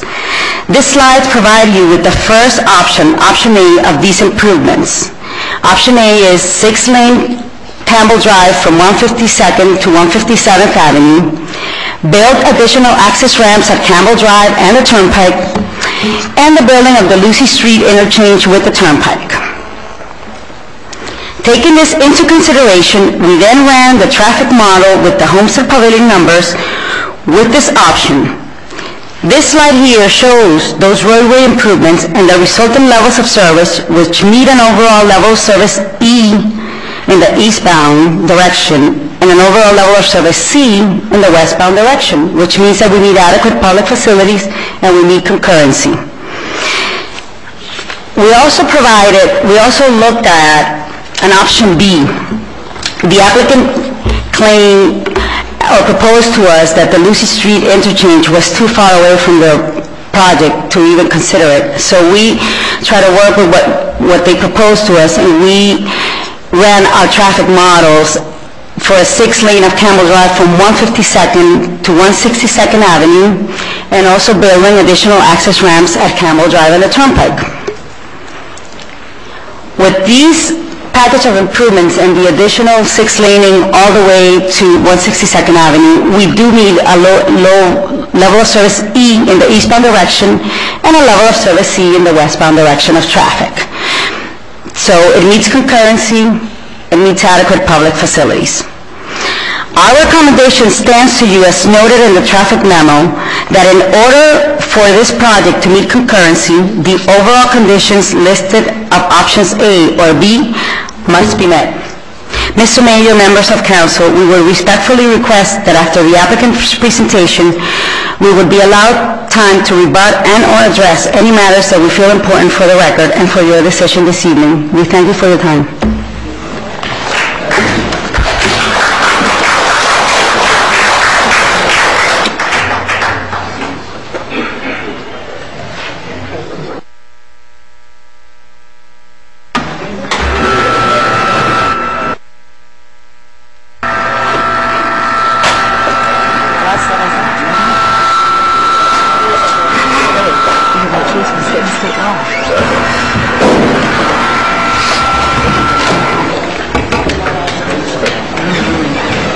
Well, with the caveat that the mayor really knows when to slip out of a room, I'll ask the applicant to proceed. Excuse me, I'm not sure that are we done with staff's presentation?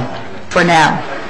Yes, but we can take any questions now or wait until after. Let's wait, but I would like to have the slides from the PowerPoint presentation as well as the chart that was presented included in the record.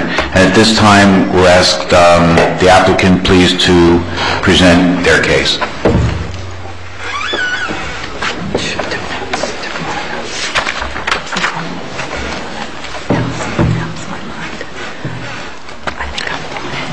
Mr. Vice Mayor, we have just a couple minutes to set up. We'd appreciate it.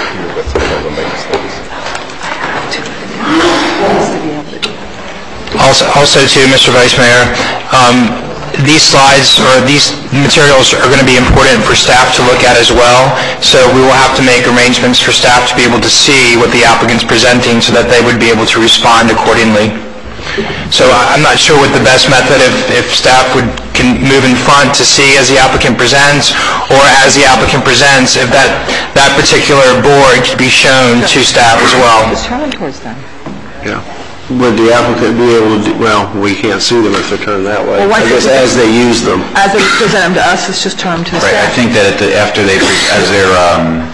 as they present them to you, then they should present them to the staff. Yeah. Common sense, common sense.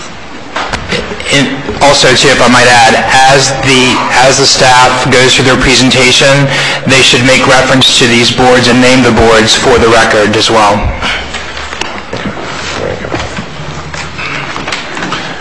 Mr. Mayor, Council, for the record, my name is Mike Marcus. I'm an attorney and lobbyist with the law office here in Homestead at 317 North Chrome Avenue in Homestead. Present with me this evening, we have project managers from DDR, Jeff Martin and Keith Fitz. We have Land Use Council, Spencer Crowley, Neeston Kasdan, here this evening. We have our transportation consultant, Kathy Sweetapple, and planning consultant, Rob Curtis. I'd just like to mention to council, after a long, drawn-out application process, and the fact that we were appearing before, had 5 meetings before the Planning and Zoning Board, you have no idea what an honor and a pleasure to be before you this evening. We at this point would like to respond to staff's proposal, and if I can simplify it a little bit and crystallize it, we have all the conditions except for basically 2 conditions pertaining to traffic, which Ms. Sweetapple will get into in a minute. except for one item, and that is everything else is agreed to and we concur, except for one item, and that is there's a requirement of a 6-foot masonry wall along the entire north boundary of the property. And we have otherwise complied with code, and we object to that requirement of staff. But everything else we've worked out. Staff has been very helpful in working with our people, and we've worked out those issues. Excuse me, Mr. Marcus, just for the record, were you aware of the additional condition that was, the Public Works condition that was added during the staff presentation, and is that acceptable to you? The answer to the first question is I'm not aware of it. We're not aware of it yet. Okay, well, maybe we could supply, do we have language for that condition? So that they could be looking at, so at least we can crystallize the issues that are... The information was provided to their engineer, Carlos Balbey. I don't know if he shared it with them, but Julio has a copy from our consultant regarding the information. Mr. Mayor, I apologize, we have not received a copy of it. Okay, well, if we could get a copy of the condition to them, Mike, so that they can tell us whether they have a problem with it or not. That way, at least the council will know what issues are in dispute before we go further. We will make a copy of that, reserve the right to review that, obviously. Okay. So in making the representation that the conditions are okay, except for the wall and whatever else we're not focusing on that one particular one. Mr. Mayor. Yes, Mr. Weiss. Okay, thank you. At this time, I would like to introduce Kathy Sweetapple, and she will respond to the traffic issues as proposed. For the council's information, that's condition 6 is the masonry wall.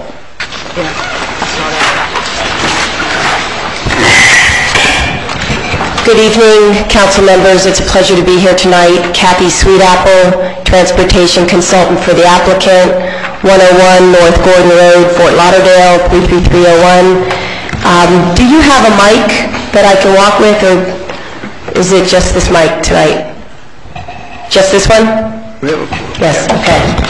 Then I think what we're going to do is talk into the microphone and make a presentation. I am happy to walk and present if you think it's loud enough. No. Okay, then what we're going to do is we'll just start, and I'll point to the boards, and we do have small 8.5 by 11 copies of all of our presentation boards to put into the record. We are thrilled to finally get to this point because we believe that this is a tremendous opportunity for both our client, DDR, and the City of Homestead to do something that's completely different from what most applicants have done up until this time, and that is we are adding capacity to your roadway network for two very important reasons. One, it's the right thing to do, and two, it offsets the impacts, the traffic impacts from this new project. Now, I'm going to start with traffic concurrency because it was very helpful to see staff's presentation.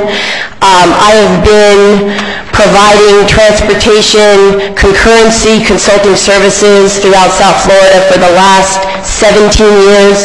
For those of you who are sitting up here and remember, concurrency was initiated in Broward County in 1989, and then subsequently in Dade County and Palm Beach County in 1990.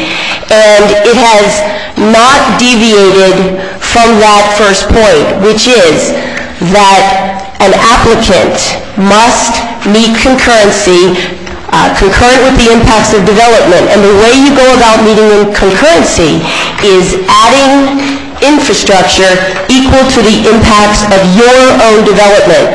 Now, this is a very important point because I believe that this point has been misunderstood locally, and I'm going to get into that. DCA recently made a presentation on the new SB 360 and the changes to 163 growth management legislation. But fundamentally, nothing has changed with respect to how you as an applicant can move your project through an individual city's concurrency management system. And what that means is that you as the applicant walking in the door If there is a concurrency problem identified on a roadway segment consistent with the local government's concurrency management system, then you as the applicant must go through a series of tests. You must show that local government has funded an improvement and that one is in place to offset your impacts.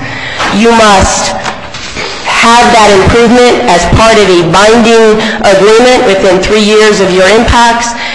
Or, if none of those scenarios occur and you're not vested by any other development order, you have the obligation, you have the option of providing infrastructure equal to the trips you place on the overcapacity roadway system. And it must be those trips identified by the local government's concurrency management system. Now, what that means is, just very simply, is that if the road in front of your site or the road that's identified as part of your system does not meet the future adopted level of service standard with your project, then you have two choices. You can prove that the capacity exists. If government is making an improvement to the system, the burden may be on the applicant to prove that there's enough capacity to accommodate all of the projects approved before you, and then enough capacity for your own project to layer on top of those future trips. The other option, the option that most applicants take, is to add capacity to the network, increase the capacity of the roadway network to either equal or exceed, if you so choose, the impacts of development. And so, where we stand today with Homestead Pavilion is that, number one, we knew right from the start, looking at this site, that, and based upon the data that we collected, and based upon the traffic methodologies that were negotiated with your staff, that based upon the level of committed development that has been approved for projects located both to the west and to the east and south of our site, we knew that Campbell Drive would not operate in the future at the designated acceptable level of service. And we knew that we needed, as the applicant, to add infrastructure back to the network equal to or greater than our impacts. And so that's where we're going to start. And I think what I'd like to do, Spencer, is let's get the board with the capacity, that board, the pie chart, and the board that shows the capacity that's being created by the improvement. Okay, but since this is being recorded and it's difficult to know which is I'll identify which board. I need to be able to see it and tell you. Spencer is holding up Exhibit 3, which is a board that will show, a board that will show the proposed additional capacity created by the improvement compared to the applicant's usage of the new capacity. Now, what we have proposed is to widen Campbell Drive from west of 157 Avenue to 152 Avenue located east of the Heft. And Rob, can you get the board, this one right here, just tell me which figure it is, we can read it into the record. Figure 12. And in front of, right behind, in front of Lisa, we also have a figure that shows the limits of the proposed improvement right there. Thank you. Each of these boards, figure 12 and figure 7A, illustrate the proposed improvement. And I'm going to describe it and then I'm going to explain the capacity created. What we have is we have proposed to 6-lane Campbell Drive from west of 157th Avenue, west of, not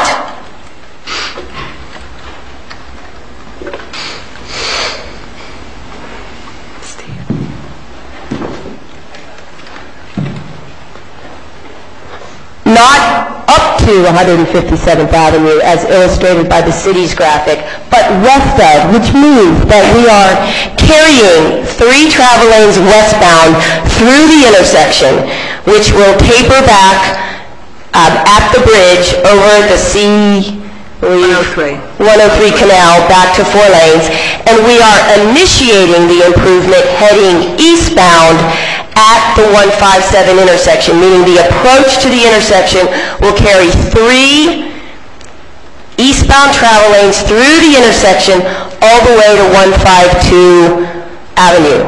152 Avenue located on the east side of the interchange. So here's 152 on the east, west of 157 on the west. This entire stretch carrying the 6-lane section, both eastbound and westbound, under the turnpike ramps to 152nd Avenue. Now this is not a trivial improvement. This is not a subdivision improvement. This is not an improvement which is needed for access to this site. This is capacity expansion to Campbell Drive at the point, I might add, that the city of Homestead joins the regional roadway network for its larger metropolitan community. There is no disputing the importance of the Campbell Drive Heft area. And based upon the fact that this applicant can and will control the right-of-way adjacent to the site and has done extensive study to make sure that we can carry that improvement east of the site and west of the site, we are, again, now getting back to, we are adding capacity, 1 lane each direction. It adds 1,690 trips of new capacity to Campbell Drive in the PM peak hour, of which our project will use between 25% and 30% at the full Phase 2 build-out of the site. Now, let me also say that Phase 1 of our project is 399,900 square feet. Phase 2, 130,100 square feet, for a total of 530,000 square feet. And this square footage, the full impact, was analyzed by the traffic studies that were submitted for Homestead Pavilion. This full impact was analyzed in the subsequent request for additional information by your staff. So I want to make sure you all understand it's the full impact of phases 1 plus 2 which are being fully mitigated by these improvements. Now, one of the things we've learned throughout this long process is, number 1, it's been incredibly difficult to offer an improvement to the city of Homestead. We thought that it would make sense to staff to expand this corridor because of its importance and regional significance. What we have also learned, working with staff and working through the full component of data, is that there are substantial issues to be addressed from a traffic perspective. And let's look at this graphic here. Rob, just tell me the figure number. Is it figure 9? Figure 9. Figure 9 is the board similar to what your staff showed on the PowerPoint.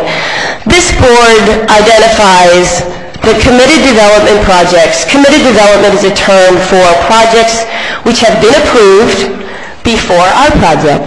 Committed development projects for Homestead began, as many of you know, with the Villages of Homestead, which was a DRI approved, I believe, in 1985. Villages of Homestead is vested for concurrency. We know that. Your staff knows that. Nobody disputes that fact. But as a vested project, they have certain rights. As a vested project, which has been developing continuously over the better part of the last 20 years, the unbuilt component of that vested project should be accounted for in the subsequent traffic studies, so that when the new projects in Homestead, situated south and east of the turnpike, begin to come online, and these applicants provide traffic studies to your staff, not only are they making sure that the network is sufficient for their project, but they are also should be reserving and accounting for the unbuilt traffic from your vested DRI.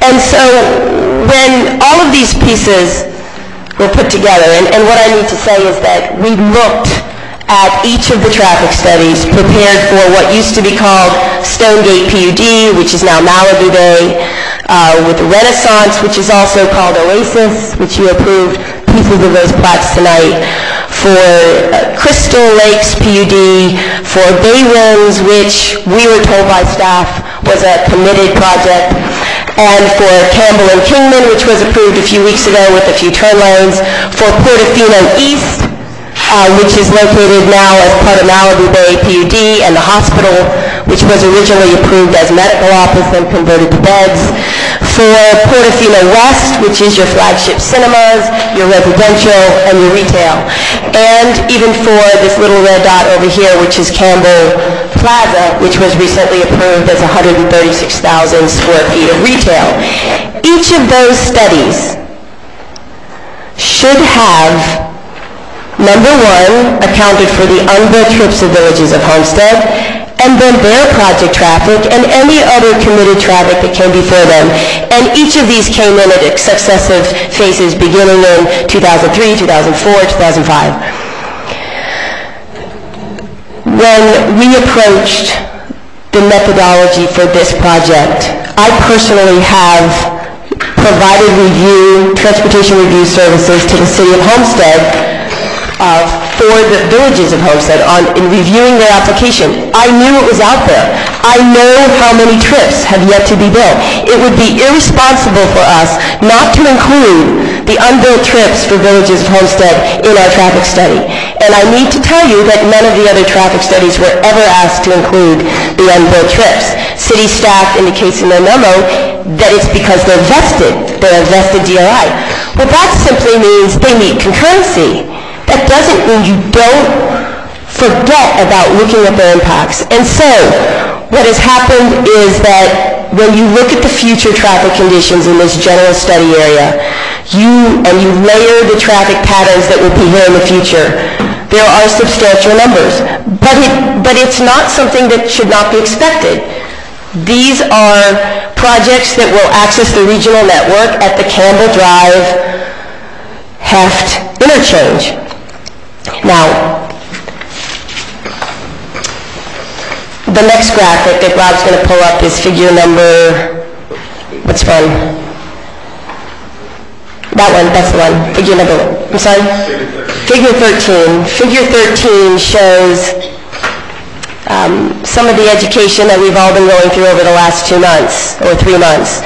And that is that when you begin to study the numbers, and you begin to study the volumes, and you begin to look at the traffic patterns for the projects coming from Southeast Homestead to access the regional network, you all know as drivers that today, when you drive north on 152, in order to get on the turnpike to go northbound, you need to make a left turn at Campbell Drive, no traffic signal.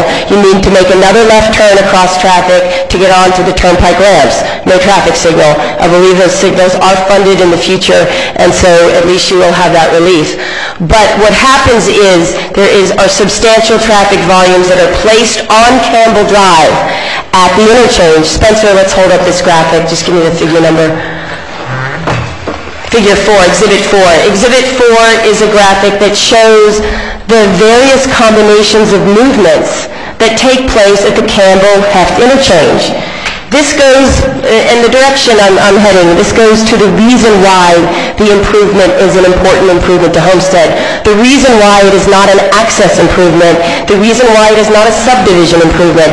It is an important improvement because this section of roadway carries substantial regional volumes from your own projects to the regional roadway network. And you can see that the vehicles on 152 need to make a left and a left across traffic to go northbound, but as vehicles depart the interchange, they come off. Let's see, where's the exiting ramp? They come off and come up to 157.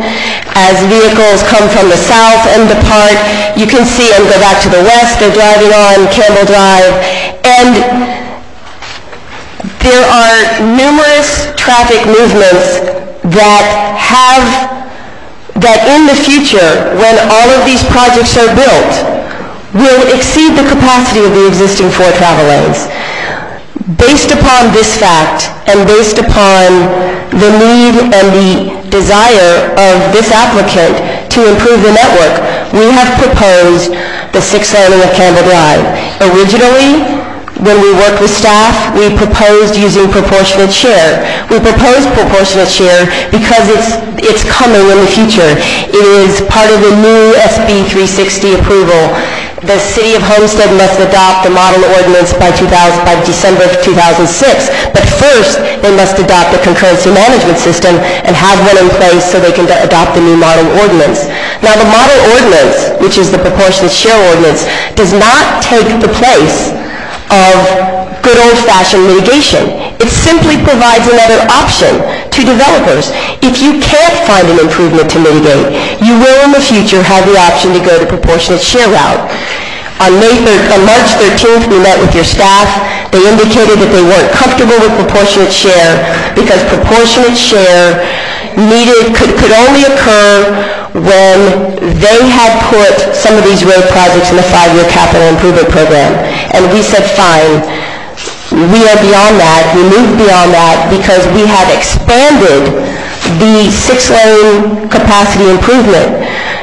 I believe our proportionate share that we originally calculated was just under $1.3 million.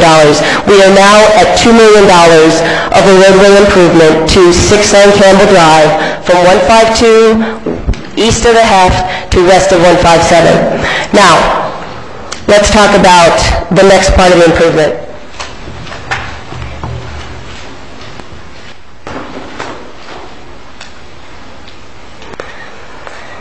Early on, and let's also show the interchange graphic.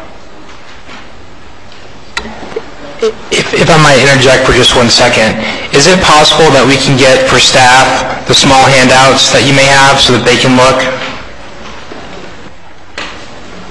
Certainly. These are the same graphics that we presented to Planning and Zoning. There are no new graphics, but I have a copy here that I'm going to place into the record. You're welcome to look at them first. This graphic, again, figure 7A, illustrates the proposed improvement. And the reason I want to discuss this graphic is that we're now going to talk about the relocation of Kingman Road, and then we'll talk about the labels that you see on the map, because in addition to the 6-laning, we are also expanding the intersections at each intersection point along the corridor. Kingman Road, as you know, today comes down and makes a terminus point at Campbell Drive. And the applicant and his design engineers have been working diligently with the Florida Turnpike to seek approval of a different design concept. Spencer, it's right here. This board right here. And if you could hold up this board.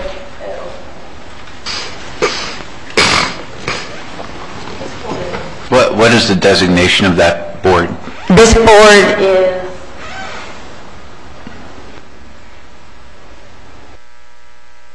We're going to call this board the Campbell Ramp Aerial, because it doesn't have a figure number. The Campbell Ramp Aerial shows in red, superimposed, a new ramp design that is made possible upon the relocation of Kingman Road.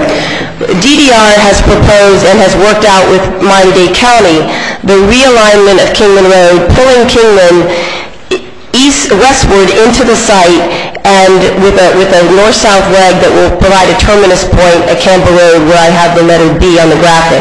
What that does is it frees up the lane geometry to make one important southbound to westbound improvement, in addition to showing on this illustration a new proposed northbound on-ramp to the Turnpike, which helps travel flow on 152, which we'll get to in a minute. So Spencer, just hold that board up and back up a little bit, because I just want to be able to point to it. Today, as you all know, as you exit the Turnpike at Campbell Drive, going west into the city of Homestead, you've got one left turn lane and then a shared left through lane. And the volumes that in the future that will make, today, this intersection, 157 and Campbell Drive, is actually the only intersection that does fail the adopted level of service standard. And that's based upon the heavy northbound to westbound left turns in the PM peak hour as people are heading back home. as part of DDR's application, not only are we improving that intersection, but the potential of a realignment of Kingman Road opens the door for a future Campbell ramp improvement. And one of those improvements is to, instead of making the westbound movement a left turn movement at the signal, you will be able to come off the turnpike, simply make a right turn and go westbound, which puts the westbound volume as a through movement as opposed to a left turn movement, making it easier to accommodate from a capacity perspective. And so this improvement, the relocation of Kingman Road, opens the door for what is now called the future Campbell ramp improvements. Staff has indicated in their report that we have not proposed any improvements to Campbell ramps, but we have proposed the very first step that makes it possible for the Campbell ramp improvements to move forward. Thank you, Spencer. So I want to walk you through the improvements again, because not only are these improvements the relocation of Kingman, the 6th laning of Campbell Drive, but it includes intersection improvements. Intersection A is 157 at the off-ramp. And until such time that there is a new southbound off-ramp constructed, we have proposed improvements at intersection A, which will provide improvements to all 4 legs of the intersection. I'm just going to move so I can see them for you. We have proposed double left turn lanes for the eastbound to northbound movement. Today there's 1 left turn lane, there's 1 through lane, there's 1 shared through right turn lane.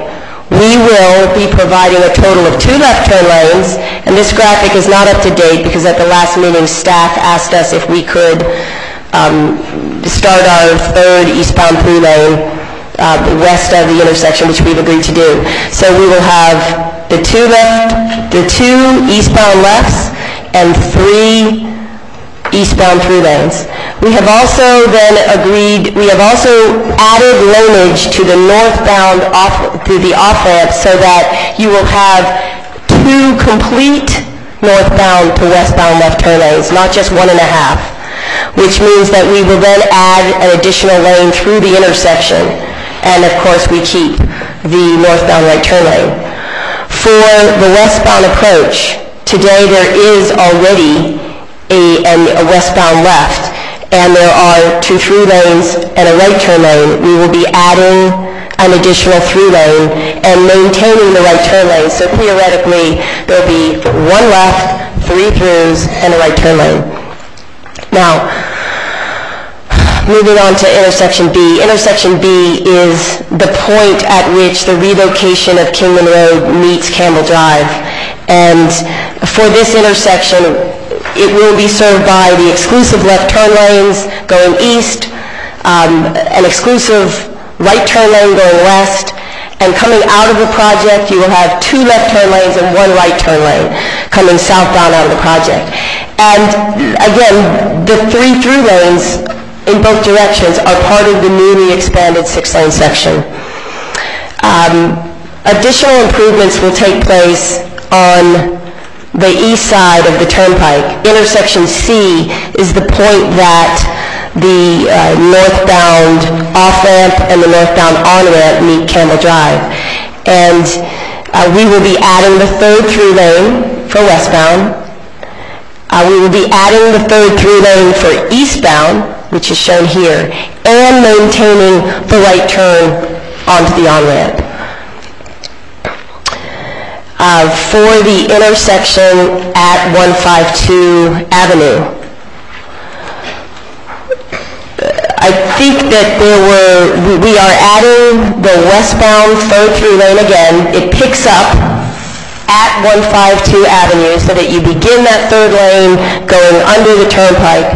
And what happens is the 3rd eastbound lane becomes a forced right turn.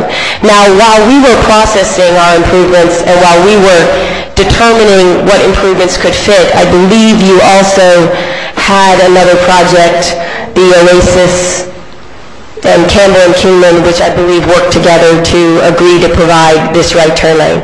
So either way, there will be 2 through lanes and the right turn lane, because east of that intersection, of course, you meet up with your 4-lane section.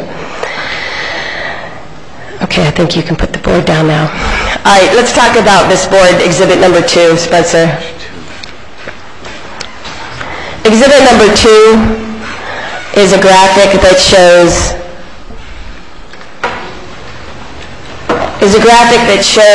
sort of the accumulation of all the traffic that is projected to be on the network if, in fact, every one of these committed development projects, including the vested villages of Homestead, unbuilt traffic.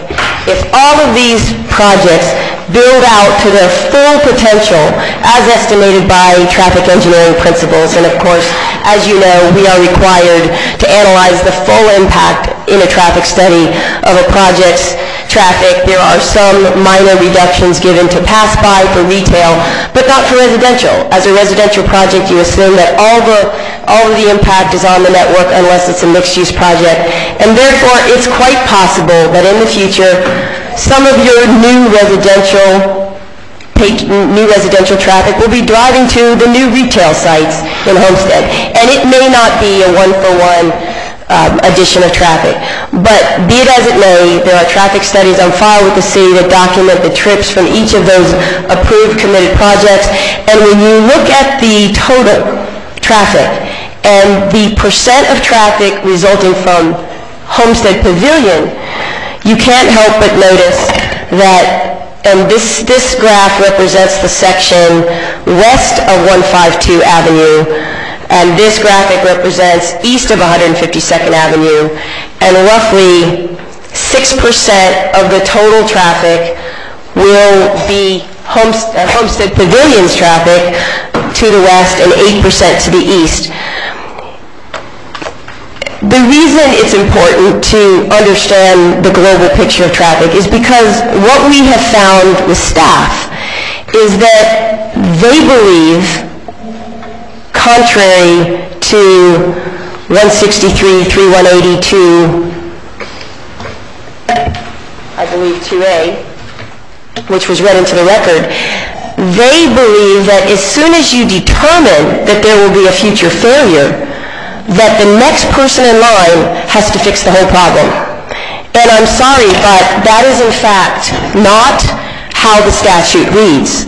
The statute very clearly indicates that you must mitigate the impacts of the new development. The new development is the new development trips generated by the new applicant. Therefore, when an applicant proposes to add capacity to the network, which is at least equal to his impact, he needs concurrency.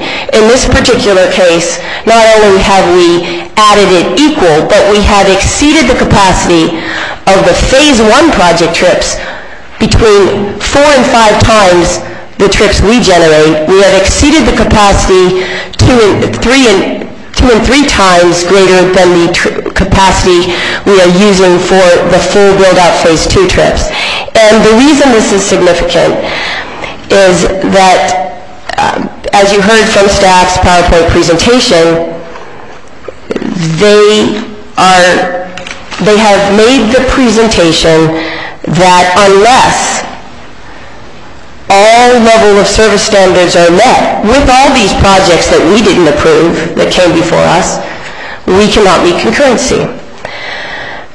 I do not dispute that they have run extensive analyses. They asked us to run extensive simulation analyses of the network. We ran numerous iterations looking at the new Lucy Street interchange, looking at the new ramps at Campbell Drive, looking at the 6-laning of Campbell Drive, and there are a variety of benefits that are derived by the 6-laning. And you need to remember that when we originally did these simulations, staff was telling us they didn't want the 6-laning improvement, that they didn't think it was important to the corridor. And so we were, at that point, which was in April, trying to show staff the benefit of the improvement. Now, And let's, sorry about this. Let's put the network board back up.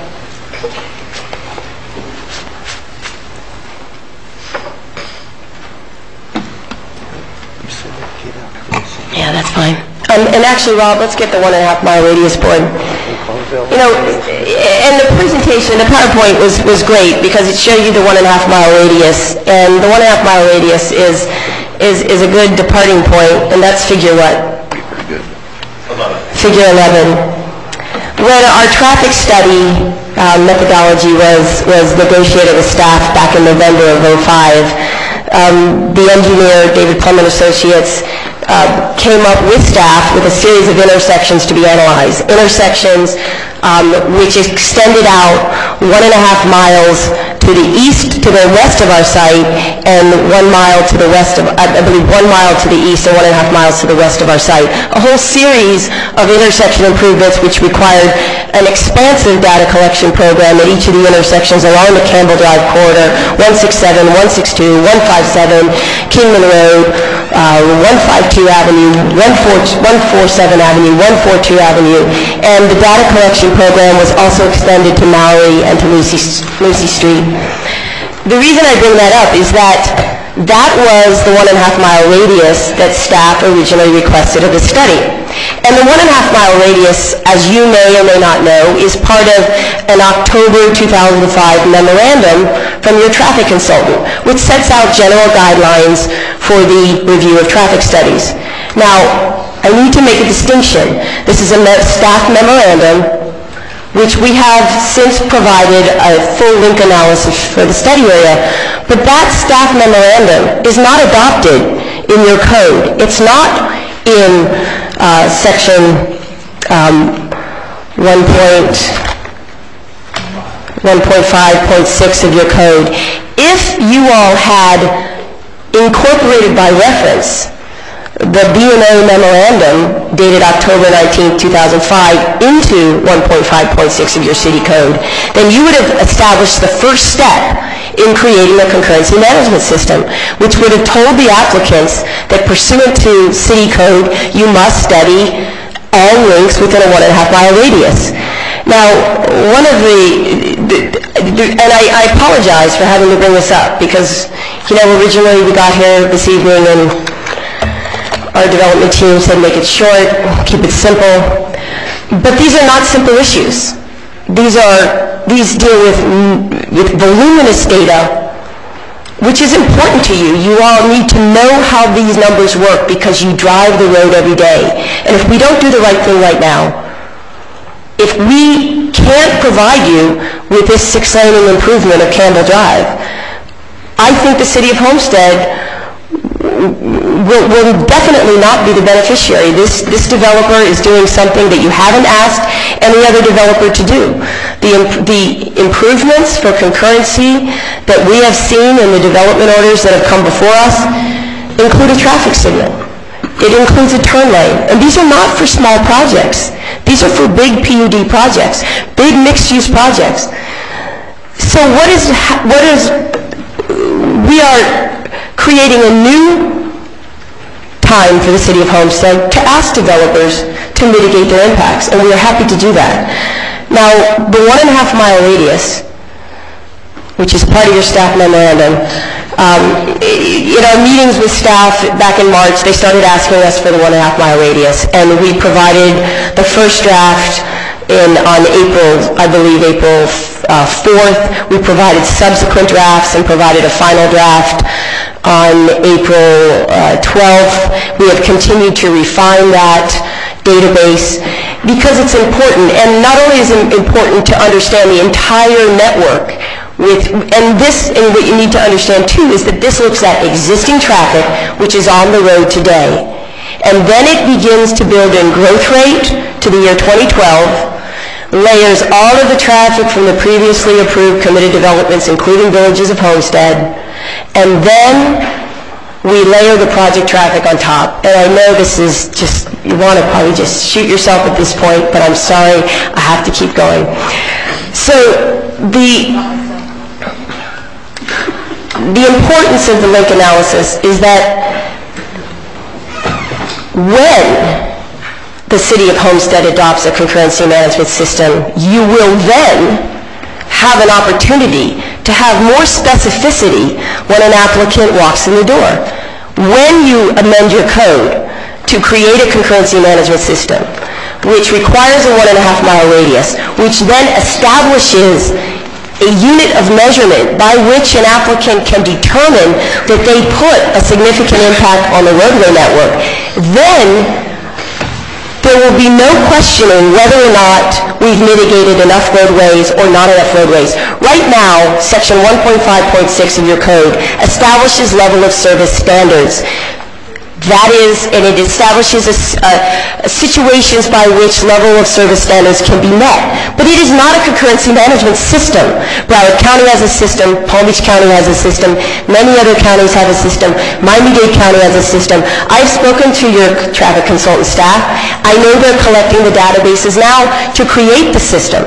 The system will be something that your Public Works Department will maintain, or your Planning Department. It will every year update the traffic volumes. Every year will keep track of the committed developments that have been approved. When they're built, they will come out of the committed column because their traffic will be part of existing traffic counts. When the new projects come in, they will then go into the committed development column. And your staff, your traffic consultant staff, is right now determining how best to propose a concurrency management system for the City of Homestead. And you need it, and you need it quickly, because of course you need to adopt the model ordinance by December 2006. In the absence of a system, we have done what we believe is the most responsible step that this developer can take.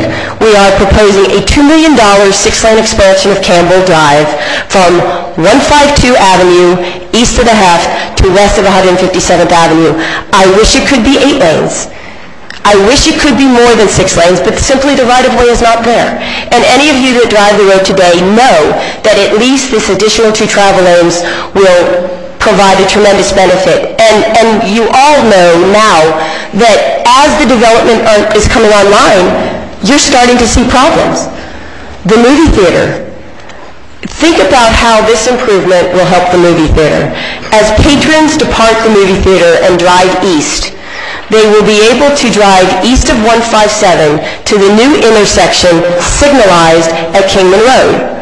They will be able to then make a left turn, which is a U-turn, to go back to the west. You cannot U-turn unless you have 3 lanes of pavement, or 28 feet of pavement, which is more than 2 travel lanes. So the 6-laning improvement will indirectly help the traffic that needs to go back to the west, departing the movie theater. And I believe that we've had discussions with staff on how do you get them in, and even staff has determined that they need to come from the west to make that right turn in. But this is just one example of how this improvement will begin to offer benefits to the City of Homestead. Part of staff's recommendation, and we have offered what we are prepared to construct with this shopping center. Staff has requested that we extend the improvement of the 6-laning of Campbell to 162 Avenue, and I'm afraid we cannot offer that. While we were processing these traffic studies, while we were going to meetings with staff and determining how best to analyze this traffic situation, staff was bringing before you, over most recently in April, a project on the southeast corner of 162 and Campbell Drive. A project that will be coming back in, as we understand, with a new retail user. But we asked staff, when we learned that that was approved by the council on April 3rd, and this goes to the fact that staff has asked us to extend the improvement to 162, staff said, well, that was approved with a clause that says if they determine that the traffic studies did not include acceptable data, you can go back and ask that applicant to make contributions to the roadway network. And that's fine, that's wonderful. Because on April 3rd, the future traffic conditions of Campbell Drive were not new to your traffic consultants. They knew that this problem existed when they convened a meeting on March 22nd with all the traffic engineers to talk about what were we going to do about the traffic conditions in Homestead. And yet, they didn't even ask the applicant on the southeast corner to dedicate right-of-way for the future 6 zoning, to dedicate right-of-way on 162 Avenue, to expand 162, to expand the intersection, or to expand part of Campbell Drive. So I'm sorry, we cannot expand our improvement any farther than what we've offered today.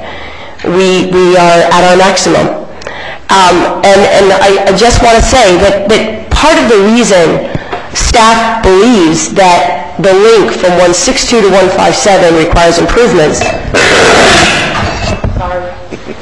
Let's go back to this graphic. We're going to go back to figure number 13. Figure number 13 is the graphic that shows the aerial of the east part of the city with the Campbell ramps and the Lucy Street interchange. The Lucy Street interchange is a wonderful idea. We have been studying the potential for Lucy Street interchange. Your staff has run computer models that look at the traffic patterns with and without the Lucy Street interchange. They made those model runs available to us so that we could calculate, and we could compare the two model runs and then show the change in traffic, that when the Lucy Street interchange is added to the network on certain roadway segments, there is in fact a reduction in traffic. Excuse me, Mayor. Yes. Mayor, can we hear from staff now? I think the applicant has done a fabulous job in presenting the case, but I'd like now to hear from staff. This has been quite exhaustive. If there's a question on Lucy, we'd love to be able to answer it afterwards. Because they've been talking like an hour. Yeah, Richard is conducting this. I think that I think the council is asking you to try to be somewhat more brief. Okay. You do have a right to finish your presentation, but I think... And I'll be very brief. The benefit of the Lucy Street interchange is that it will provide an access point that will primarily...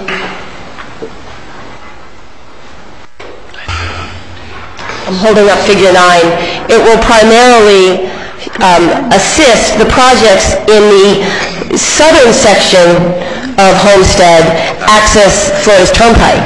And today, if you think of how Villages of Homestead and the projects on the southern section access the Campbell Drive interchange, for the portion of the project located to the west, they drive up 162 Avenue to Campbell Drive, and then they drive east on Campbell Drive to get to the interchange. Well, when the Lucy Street interchange is in place in the future, the unbuilt traffic from Villages of Homestead will no longer need to go up 162 and east on Campbell to get to the interchange, because they'll already have they'll have an interchange at Lucy Street. And therefore, because of the size of the Villages of Homestead and the fact that there is approximately 8,000 peak hour trips of unbuilt land uses remaining, the removal of the Village's trips from Campbell Drive from 162 to 157 makes a substantial, significant impact. So we do not dispute that the Lucy Street interchange is beneficial.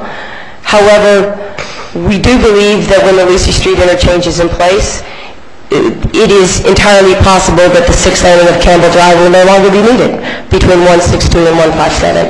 And there is a dramatic change in travel patterns as you move west of 157 Avenue. So anyway, thank you for your time. We'll be happy to answer any questions that you may have, and reserve the right to do so if you'll allow us. Thank you. Okay, at this time, the next section in our code says participants in support of the application of the respondent shall present their testimony and any evidence. That would be anybody from the audience that wants to support the application. Okay, let the record show that nobody wanted to, that there was nobody in. There was somebody who wanted to come up and support. Have you been sworn in, sir? Yes. Thank you. That's a surprise. He's always against everything. Angel Road, 2214 Northeast 41st Ave. Real briefly, I want to support it. Primarily, because the citizens of Homestead need a place to go. I mean, we got the rooftops in, as the mayor always says, now comes the business. Well, here is the business. Now, what are we, the business is going to come, and now we have too many homes to allow them to build. So I can't see how we're going to burden the businesses now because we've overbuilt. I think the problem really is not created by the shopping center. Nobody lives in the shopping center. The people that are traveling on that road, whether that shopping center is there or not, they're here already. So, I mean, the substantial benefits that they're going to be adding, more than likely, they're going to have to be added anyways, whether they do it or the city's going to do it or someone else is going to do it. So I would just say that I am in support of it. We need somewhere to go, and we just need to take a look at the developments, the housing developments, which are the ones really creating the traffic, and we approved over 300 of them today. I mean, that's what the traffic is, not really necessarily in the retail center. So I would support it. Okay. Would anybody else like to be heard in support of the application? Before I forget, Mr. Marcus, would you like to have all those boards that you used and introduced into the record? Yes, we could. If you have small ones, or could supply the larger ones to the clerk so that they can become part of the permanent record of this hearing. Mr. Mayor, Mr. Weiss, I believe that packet has been passed to staff, and we're going to give another copy to the clerk. Okay, thank you. Okay. At this time, anyone opposed to the application has the right to cross-examine any of the individual speakers. Okay.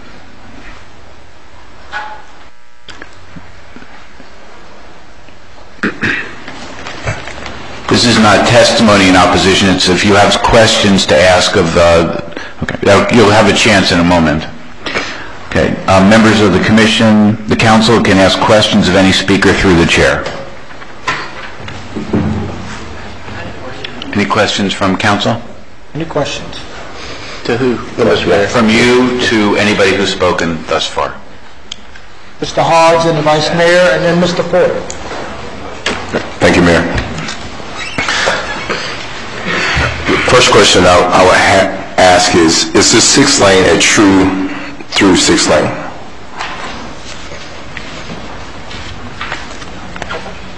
For the record, please identify yourself when you're answering the question. Councilman Hodges, Scott Bruner with Calvin Giordano and Associates.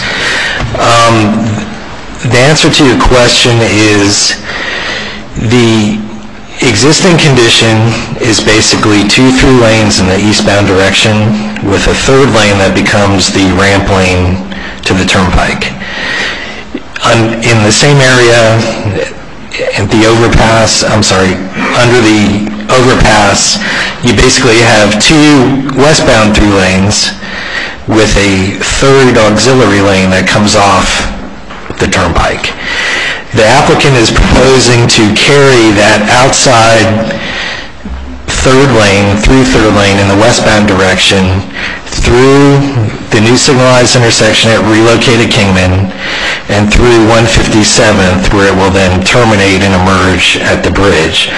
So what you have is you don't truly have a typical 4-lane to 6-lane conversion. You have kind of a hybrid 5-lane going to a hybrid 6-lane. So it's not truly a 4 to 6-lane modification. But when they do connect the pieces in the eastbound direction, you kind of have six full 3 lanes. Okay, so in reality, it's a 4-lane with an auxiliary lane, basically. So it's a 4-lane with a turning lane on the outside. Correct. And not full 6 lanes with turning lanes. Yes, and in the eastbound direction, ideally, you'd want to have the 3 lanes go all the way through the next signalized intersections, which they won't. Now the applicant insinuated that there wasn't enough right-of-way to do a full 6-lane. Is there enough right-of-way there or not? Never said that. You're constrained by the structural part of the bridge. In the eastbound direction, it would be difficult to do much else except possibly flare the on-ramp to the turnpike to allow for kind of a 2-lane on-ramp situation where the right turn, the outermost lane was mandatory right, and the next inside lane was either through or optional right onto the turnpike. In the westbound direction, you're constrained under the overpass, so you'd have 3 westbound through lanes, but immediately after that structure, you could actually widen it out to 4 through lanes, carry the 4 through lanes to relocate a Kingman signal, add a additional right turn lane there because there's 60 feet of right-of-way there, carry that carry the 4th through lane all the way to 157th and make that drop there as kind of a mandatory right turn lane, and then carry the 3 lane as they've proposed. So it's not fully utilized even under the current plan. Okay. So, so making those changes that we're looking at trying to get, because preferably I would be looking for a full official 6 lanes and not a theoretical 6 lane in what we're talking about. And I know at some of our meetings that we've discussed some of, being able to operate at level A, B, and C, and right now we're at a D, is that correct? Currently? Well, it depends on the segment. Yeah, D, E. Yeah, D and E, and I know pretty much using Campbell Drive, what I'm used to of what Homestead was a couple of years ago, I avoid it as much as possible. So if we're going to put anything that is going to congest that even more, even though I can avoid it because of the directions that I go, personally, I still wouldn't drive it. So, and I was trying to avoid this, but I can't resist it. You mentioned in your presentation, and there's all due respect to you, Mike, and I understand your position, but the applicant came and gave us 2 reasons that the developers wanted to do this. Number 1, she said it wasn't because of access, and number 2, it was because they desired to do it. But actually, it's number 3 is the right answer, and that's because you have to do it. And I want to make sure we have that in clarity. Also, I want to address the fact that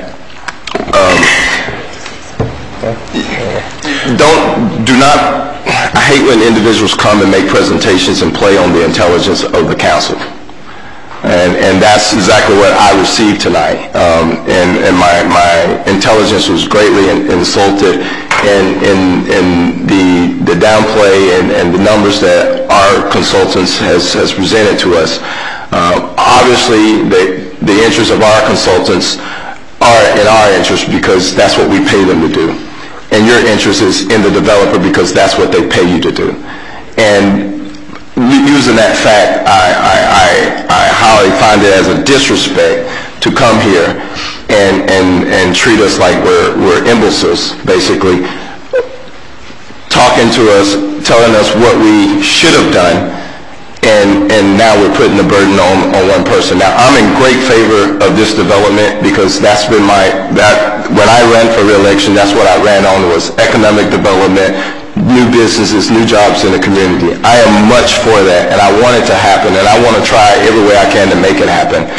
But if 3 people were going down the turnpike and one of them get pulled over, they can't say you got to pull the other 3 over.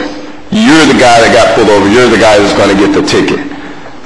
And so what I'm telling you is it's time for you to come to the table and try and do the best that you can, which is much more than a patch job, and do a real job and bring good concurrency to our council. What happened in the past happened in the past. But what's before us today is before us today, and we're making our decision on today for our tomorrow. And the reason that you're going through this issue and this problem is because we want our tomorrow much better than what has happened in the past. So what we need you to do is to comply with our future and not with our past. Stop looking at what happened in the past. What's in the villages and all the development around it has nothing to do with your application. You need to take responsibility for your application. And that's what I'm looking forward to. I would like to see a true 6-lane going through there and not a soft lane. Commissioner, thank you for your comments, and I'm happy to report that we do have a full 6-lane section. I would not have represented that it was 6 lanes if it were not. And I think what we're going to need to do is show you the boards. We have 2 boards that will enter into the record and a set of plans that demonstrate the 6-laning.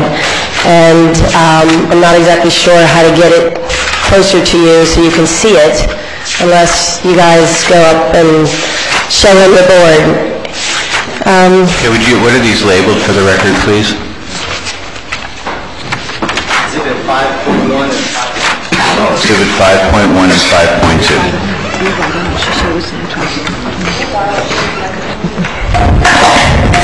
Thank you, Mayor. Okay, what we're going to do is we are going to start with a description of the improvements. And Sherry, I'm going to come right to 152nd Avenue. If you can see here, the 3rd westbound travel lane picks up at 152nd Avenue. So as you head westbound, we have 3 westbound lanes under the bridge, which is the Turnpike overpass, 3 lanes going all the way through the intersection. This is relocated Kingman. 3 lanes going all the way through 157 Avenue. 3 lanes going west, which begins to then taper down at the 103 Canal. Going east, which is the other direction, you will not see on this plan, but we have agreed at the Planning and Zoning Board meeting for the first time we saw staff's request to begin the 3rd eastbound lane on the west side of the intersection. We went out in the field, we think we can do it, and we have agreed to begin the 3 eastbound lanes, which will be initiated at this point. So and here is, when you come off the turnpike, you make the hot right and you're going west, and you have a little bit of pavement, and then you have to merge to the 2 existing lanes. We will be beginning that travel lane on the west side of the intersection of 157 Ave, continuing it, meeting up with this little bit of pavement that exists, and then extending that pavement all the way through the 3rd travel lane under the turnpike, continuing east of the turnpike ramps, all the way back to 152 Avenue, where the 3rd lane becomes the right turn lane. So from 152 Avenue to west of 157 Avenue, you have 3 travel lanes each direction, a full 6-lane divided section. In addition, you can see the right turn, westbound right at Kingman, westbound right at 157. You can see the additional right turn lane, which would be called the eastbound right to take you on to the northbound ramps. And I believe that's all of the turn lanes in addition to the 3 lanes. It is a full 6-lane section from 152 Ave to west of 157. We appreciate your comments. Thank you. Just to remind the council, we are still in the section where the members may ask questions of any speaker through the chair. Any further questions? Mr. Hodge? I'm good. Yes. Mr. Marshman? Thank you, Mayor. I'd like, I guess, to direct my question to the attorneys or to the staff, and I want to preface my remarks by, I think there's one thing that both sides can agree upon, that this traffic study and analysis is very technical and very complex, and it's not an issue that we're all going to understand in one fell swoop tonight. From an academic perspective, it seems to me, and staff jump in here, Richard, or any of your staff, from an academic perspective, we're dealing with statutory and code interpretation. you have the applicant's position that they're only required to mitigate versus the city's position that they are required, notwithstanding what did or didn't happen in the past, but to construct improvements such that levels of service are restored to our codified level of service. Is that the academic crux of the conflict between the applicant and the staff tonight? I would say yes. Okay, and I just want to talk. I was thinking of taking ice to a party analysis. I think our position seems to be is that if you're late to the party, you have to bring ice for yourself and everybody who's already there and might use it in the future. The applicant only wants to bring the ice that they're going to use during the rest of the night. So, having said that, yes. Vice Mayor Lawson, we are not requiring this applicant to build all these improvements. We're just saying that these improvements need to be in place. So we're not... To restore level of service. To restore adequate levels of service, adequate public facilities. Back to the Ds and Es that we require according to your presentation. To the compound, yes. Now, from a practical, real world, and I'm trying to distill this very technical and very complex issue down to something we can all get our arms around, is the real issue a differential between the applicant's 6th laning of Campbell stopping at about 157th versus our desire that it go to 162nd, and then some issues as to maybe what we mean by turnpike interchange improvements? Is that a fair analysis of where we are?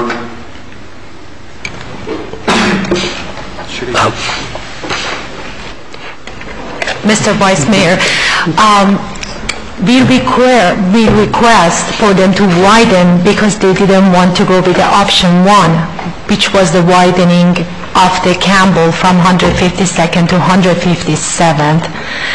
And the Campbell ramps and Lucy interchange. Therefore, we came with the second option, which was from 152nd to 162nd plus ramps, would give us the capacity for their project. But it seems that the dispute here is how far west the applicant wants to take the widening versus how far our traffic engineers' recommendations take the widening to the west. Yes, and the ramps. And the ramps. Yes. Because I guess in distilling their position is that they are laying the groundwork for future improvements to ramps and perhaps realigned offs and ons versus actually constructing them? Actually, the ramps always have been part of the turnpike improvements, so they are not putting the footwork for the ramps. Well, but they talked in terms of maybe realigning them, repositioning, or adding. They are... Can I take this one? Since I've been working here for a while, so I feel like I'm a historian when it comes to that one. Some of the council members may recall when Mr. David Blummer came and talked to us about that property. Yes. Regarding the alignment of Kinman Road. It has nothing to do with the turnpike ramps. The reason they did it, and I think many of you recall, was the limited access to that property. They could not have an entrance to that property from Kinman Road East, going around Campbell Drive to a certain distance. And when they did that realignment, David Blummer came in front of council, did a presentation. When they did their alignment, that was the only way they could lift that limited access. It did not affect the relocation or location of the ramps to the turnpike. Okay, so maybe let me ask it a different way. What's the nuts and bolts difference between what the applicant proposes to do and our option B? Vice Mayor, let me take a stab at that. I think there is a larger fundamental issue, and that is it's not simply that we're having a technical disagreement over the capacity capacity provided by the length of the segment. It's that what is the total comprehensive package that will bring these overcapacity segments of Campbell Road back to level service E? I understand that. They're required to bring that back. Our positions were required. They're required to bring that back. We've proposed basically two options, A and B. One has the Lucy Street interchange in it, which provides a diversion of traffic, removes it off there. It's very possible there's another package out there, option C and D and E, where you can still get the capacity from other improvements that we may not have fully explored yet. But there is a when you bring that road, when you bring Campbell to a full 6-lane west of 162nd, you're removing the worst projected level service, the 3 mile per hour, 400-second delay section. 15 minutes from 162nd to the new hospital versus 3 to 5. Right. You're still going to have some E's and 1 or 2 F's on there, but overall your travel speed based on arterial analysis will be LOSE based on running speed. So I guess it comes back to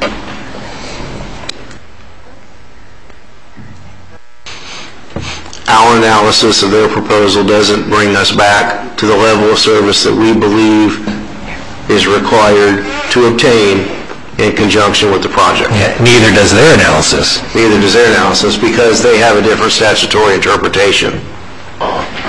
Well, they do have theirs is in terms of mitigation and not level of service. Right, and we'd like to have a chance to discuss that. I don't know if now's the appropriate time. Jim, you're asking a question, they're answering it, and you're thinking they're giving you a yes, but it's different than the answer you think you're getting. If Sherry would repeat again what the position of staff is with respect to the construction of these improvements, you need to listen to it carefully because it's different than what you're saying. Okay, our first option was widening of Campbell from 152nd to 157th, the 2 ramps, and the interchange of Lucy. However, the applicant was not interested to really do any improvement on the Lucy. So we asked our consultant to actually come with an alternative that would be more to their acceptance. So through our different models, the second option was improvement from 152nd to 162nd and the ramps. So right now we are, and the ramps of Campbell, yes, so right now we are missing 157th to 162nd and the ramps at Campbell and Turnpike. Okay, I think that's what I was getting at. That's not exactly what I was talking about. I think this is a critical legal point. She touched on it earlier, that they're not necessarily required to build up to the statutorily required level of service. I caught that earlier. Okay, I just wanted to make sure the rest of the council... But we've not really been talking in those terms. Until she said that a few moments ago, I've been here listening under the impression that the applicant does need to restore all the prior bad acts that may or may not have happened, such that when their project is finished, level of service is back to the required level. And that is not, in fact, the case. Is that right? I think that's what you said earlier. They're not required to restore the level of service. They are not required to do all the improvement by themselves. But this requirement needs to be done before they have enough capacity on the links that we do have failures. And that can be accomplished through that laundry list that you've put here in the staff report, a combination of their activities, the activities of other applicants, and city money and other government agencies. Yeah. But that all has to be in place before we can approve that. That's a distinction I wanted the council to understand, as opposed to them being required to put in all of these improvements. That's a critical distinction. So then it begs the question that, let's assume for a moment that the city and the applicant could come to agreement on what improvements the applicant would foot the bill for. That's still, then does that leave a gap in Homestead share, or Dade County share, the state of Florida share, as to what has to happen within that 3-year time frame? I mean, we've not even addressed that, and have we even put a price tag on those shortfalls? We do have a preliminary cost estimate, yes. Has a breakdown of those cost estimates? Vice, can I, if you'll indulge me, I'd like to read the section of the statute pertaining to proportionate share so that you can see the statutory framework that we're required to operate in, and then maybe that would be helpful. This is from Chapter 163, 3180, subsection 11. In order to limit the liability of local governments, a local government may allow a landowner to proceed with development of a specific parcel of land, notwithstanding a failure of the development to satisfy transportation concurrency, when all of the following factors are shown to exist. So let me just read that again. In order to limit the liability of local governments, a local government may allow a landowner to proceed with development of a specific parcel of land, notwithstanding a failure of the development to satisfy transportation concurrency. So in other words, if it's already been determined that right now it doesn't meet concurrency, the following option is provided. Part A, these all have to be in place. Part A, the local government with jurisdiction over the property has adopted a local comprehensive plan that is in compliance, which will meet. Part B, the proposed development would be consistent with the future land use designation for the specific property and with pertinent portions of the adopted local plan as determined by the local government. That's okay. Part C, the local plan includes a financially feasible capital improvements element that provides for transportation facilities adequate to serve the proposed development, and the local government has not implemented that element. We don't have that financially feasible capital improvements group that will allow us to proceed. Not yet, that's what we're working on. And Part D, the local government has provided a means by which the landowner will be assessed a fair share of the cost of providing the transportation facilities necessary to serve the proposed development. That too is in process, but tonight we don't have it. So let me interject. So by way of example, the project at Campbell and 162nd that the applicant alluded to, we don't have the means in place now to go back to that applicant and say, hey, you need to kick in, or you need to contribute toward what someone else has already paid for. Is that? I don't know. I'd have to ask James or Sharon what the status of that project is. Mr. Mayor, Vice Mayor, council members, like I mentioned, I think the best council meeting or the one before when Mr. Hodge asked this similar question about the approved project in the past. So far, to the best of my knowledge, we did not approve a project that did not meet concurrency.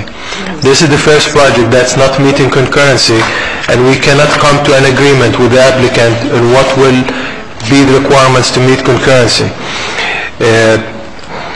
That's why, our consultants work on this diligently, staff work on this diligently. It's the same staff that were made to look like they are incompetent. They are the same staff who are carrying the city for the past 7 years. So I assure you that everything we did in the past met concurrency. And Mr. Vice Mayor, you mentioned also something about restoring the level of service. We're not really asking them to restore the level of service. We're saying maintain the level of service. Yeah, I think it's a very fine point that I think we need to keep keying in on, that they're not going to restore, it just won't get That's correct. any worse. It won't restore it to our local code levels and state statute level, or master plan levels. That's correct. Well then, let me ask this. Without those issues in place that were just itemized from state statute, absent the agreement of the applicant to do what we believe necessary to be done to make that headway, without those other criteria in place, it would then be illegal for us to approve the project with any less. Is that? The way I interpret the city code, we have two options to proceed, and please attorneys help me if I make a mistake here. Yeah, I think it's better to let James interpret the city code, if you don't mind. That is correct. The way that it is presented to you in your staff report is that the following conditions, overall roadway conditions, which are option A or B, need to be met before any project coming online would meet concurrency. Those projects would give capacity and maintain the levels of service on the existing roadway network. And that is because we don't have those other fair share provisions and other things in place that would allow us to approve this with less than option A or option B. Well, correct. There's a number of factors involved there that wouldn't allow you to do it. Number one, because you don't have proportionate fair share in place. And number two, and more importantly, the city hasn't identified the financial feasibility element, nor is it listed in your capital improvements plan. So there are a couple of factors that need to take place that warrant examination. Someone can't just propose a proportionate fair share and it'd be okay. There needs to be several things that need to be identified and looked at, and that is that it needs to be part of your capital improvements plan, or you need to determine that it's financially feasible and then put it in your capital improvements plan, which I think you're hearing from staff is none of those are ready, or none of that's been determined yet. All right, last question for now, I promise. Let's assume we get to some agreement, whether it be option A, option B, or an agreeable option C. There's a framework within the ordinance that talks about how to ensure that happens, and there's a 3-year time frame. But in the real world, how do we enforce that? I certainly don't envision us 3 years from now, when the first phase of the project is built, going to the owner of the project and saying, hey, you didn't meet concurrency, guess what, we're yanking everybody's occupational license. So, how in the real world do we actually ensure that these projects are constructed as agreed beyond the time within which that the actual retail facility would be built and open to the public? One way would be by development agreement. The other would be that you would have identified a funding source that would be streamed to that particular roadway facility or roadway improvement, and it would be identified as financially feasible, and if it's in your capital improvements plan, it would then note that you have the funding, that it's been identified, and you would be able to look at and fund that improvement. But to the applicant's share of roadway construction, that period of construction could go beyond the bricks and mortar of the shopping center. Yes, the time frame would be, and it would be laid out in the development agreement. So I guess there would be some sort of performance bond or some security such that business could continue, but the city didn't get left, once again, holding the bag. Thank you, Mayor. Thank you, Mr. Vice Mayor. Mr. Porter. Well, we've been working on this for a long time. Excuse me. Yes, sir. Yes. May we just briefly respond to the question and answer, so we don't lose track? I don't want to get into it. You'll have an opportunity to respond in a second. If the council wants to ask you a question, they're free to do that. But at the moment, just make a note of it, and you'll have an opportunity to respond after council's done answering its questions. Thank you. One of the issues that we've been talking about in the transportation meetings that we've had staff-wise, this is a county road. There are county impact fees that are being collected. Ongoing projects that are built, an impact fee is sent to the county. And yet, when we look at the county activities inside the city limits, we see very little. Now there are captured monies in the TIP for what we see on the 328 project, I believe is a $20 million number. But it is a little bothersome that the county is being excluded from any responsibility in this roadway because it is their road. We can't touch it without their approval. Anything that gets done has to be done through them. So being taxed completely with the responsibility of fixing this problem for the county seems a little bit unfair. It's a little unfair to the city to be stuck in this position. And when we've done the analysis on all the funding mechanisms that are available, there are no funding mechanisms available for ramps to be built on and off the turnpike. That is the only monies that comes completely from the private sector in the development of these infrastructure improvements. I'd like to know what we've collected in impact fees. I know they're in the process of trying to get that. Things can't happen fast enough, but there's got to be some responsibility that's shared by the county. They've got to be brought into this equation because they're getting their fair share of the resource, and the city's getting a very little share of that resource to be allocated. The conditions that are being put forward by staff, and I think we all understand that the conditions have to be met before anything can finally happen in this development. But in the meantime, those conditions have to be addressed by someone somehow, whether it be this development or some future development, because I know there are other large tracts that are going to be wanting to come online, and they should share in the responsibility of fixing these deficiencies. Because I know one of the roads that is deficient is a city road. Again, that's totally the responsibility of the city. I just think that we need to look at this thing from, if we don't allow some things to happen, nothing will ever happen. It's like we sat down here, the chicken and the egg. You can't get any road improvements until you have some development. Now when you get some development, you should start seeing your roads to be improved. If the developer is paying a fair share, which has yet to be decided, where's the county's portion of their fair share? And then the city's capital improvement, their fair share, because we have responsibility too. That's not going to come from the county, and it's not going to come from anywhere but the city.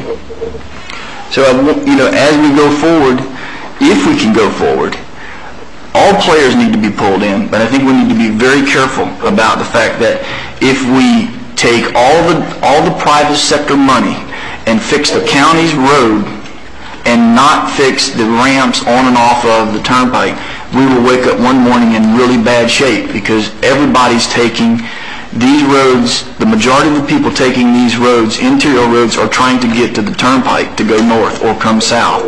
We have got to have the 328 ramps, the Lucy ramps, secondary. Primarily, we've got to get the ramps built on 312, because that's the only place that people can get on now, unless they go south to Florida City or north of Biscayne Drive. So that's a critical component of all of this, and I think we need to start carefully devising their fair share. I know we've talked about this formula that doesn't exist yet. I think many times, Lisa, in other meetings, we've said, how do we do it with water and sewer hookups? We run the sewer pipe out. Every time somebody connects to it, they pump so many gallons of treatment through it, they get billed accordingly for that hookup. This is very similar to that in that it's flow of cars, vehicular traffic. I don't understand why we can't come up with some formula that says, okay, you do this, it's going to cost you this much, because we do it with water and sewer. But it goes back to, I think, what the Vice Mayor said. We've got $40 million worth of road improvements that we've got to make in the next 3 to 5 years. And there's no money out there to do it with. And we can't start unless we start someplace. And we can't go any place without ramps on and off the turnpike, because the system does not work. You can do everything on the ground on the county's roads or on the city's roads, but if you can't get them on and off the turnpike without all the crossover deficiencies that we've got, or with the absence of additional ramps on 328, whatever you put on the surface level is really not going to get us to where we need to be.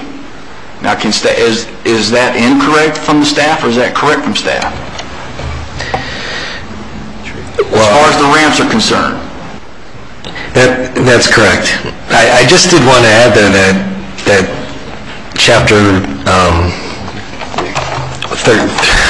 3180, it does address backlog facilities and going out to a 10-year capital improvements program or even a 15-year under certain circumstances. So, under, I guess, probably comprehensive planning, there may be a way to kind of extend the time frame to where some of these things may be more financially feasible in terms of what we have to deal with the state and the county.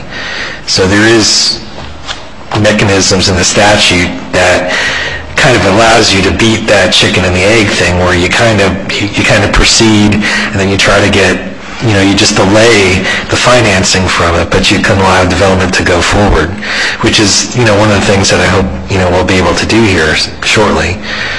Well, I agree, because, just saying no is not going to achieve any kind of success. It's not going to fix it's not going to address the road improvements that need to be made, because it's only going to be addressed just like when we go to Tallahassee and ask the Turnpike to improve the system, or you don't have enough cars.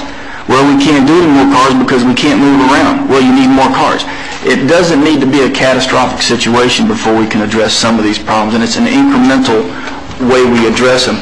And I wish that we could get the mechanism, the formula, the repayment process in place, where if in fact the city does have to go borrow bond monies to build some of these projects, knowing that the future developer that comes in repays that fair share of whatever his or her impact is.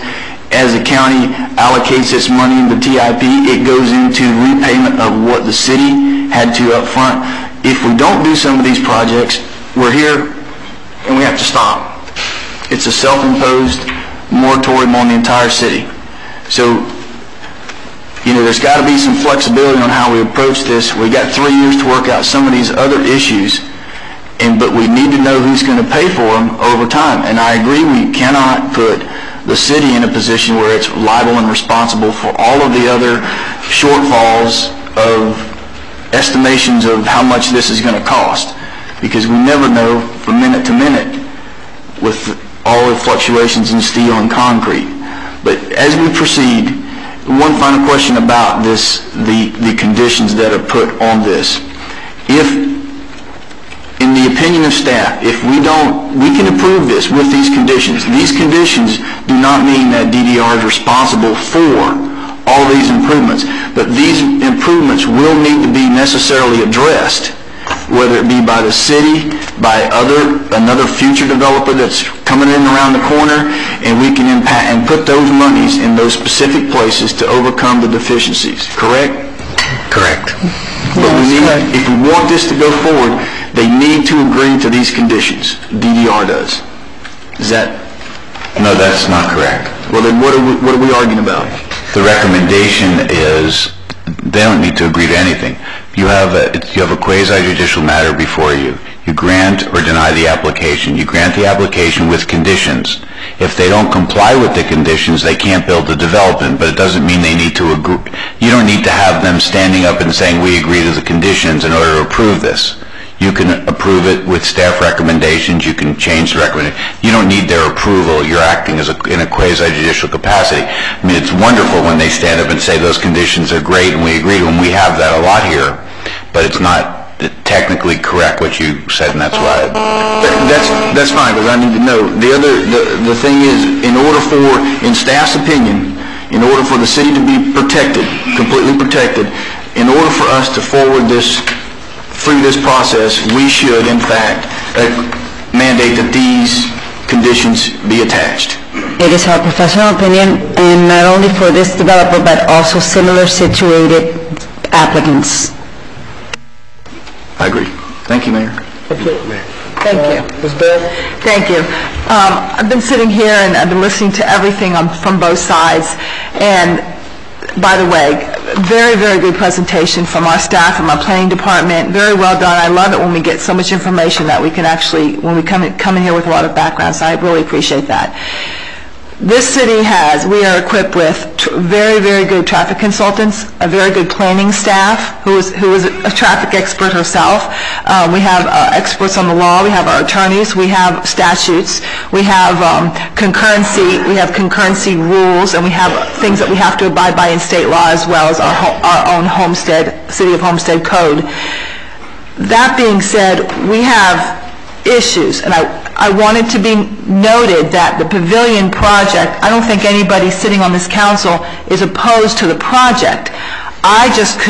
In conscience, I can only move, as a councilwoman, I would only be able to move this project forward as long as staff recommendations were met. That is the only way that I could possibly agree to this, that staff recommendations would be met. If the developer says no to staff recommendations, I would have to say no to the project.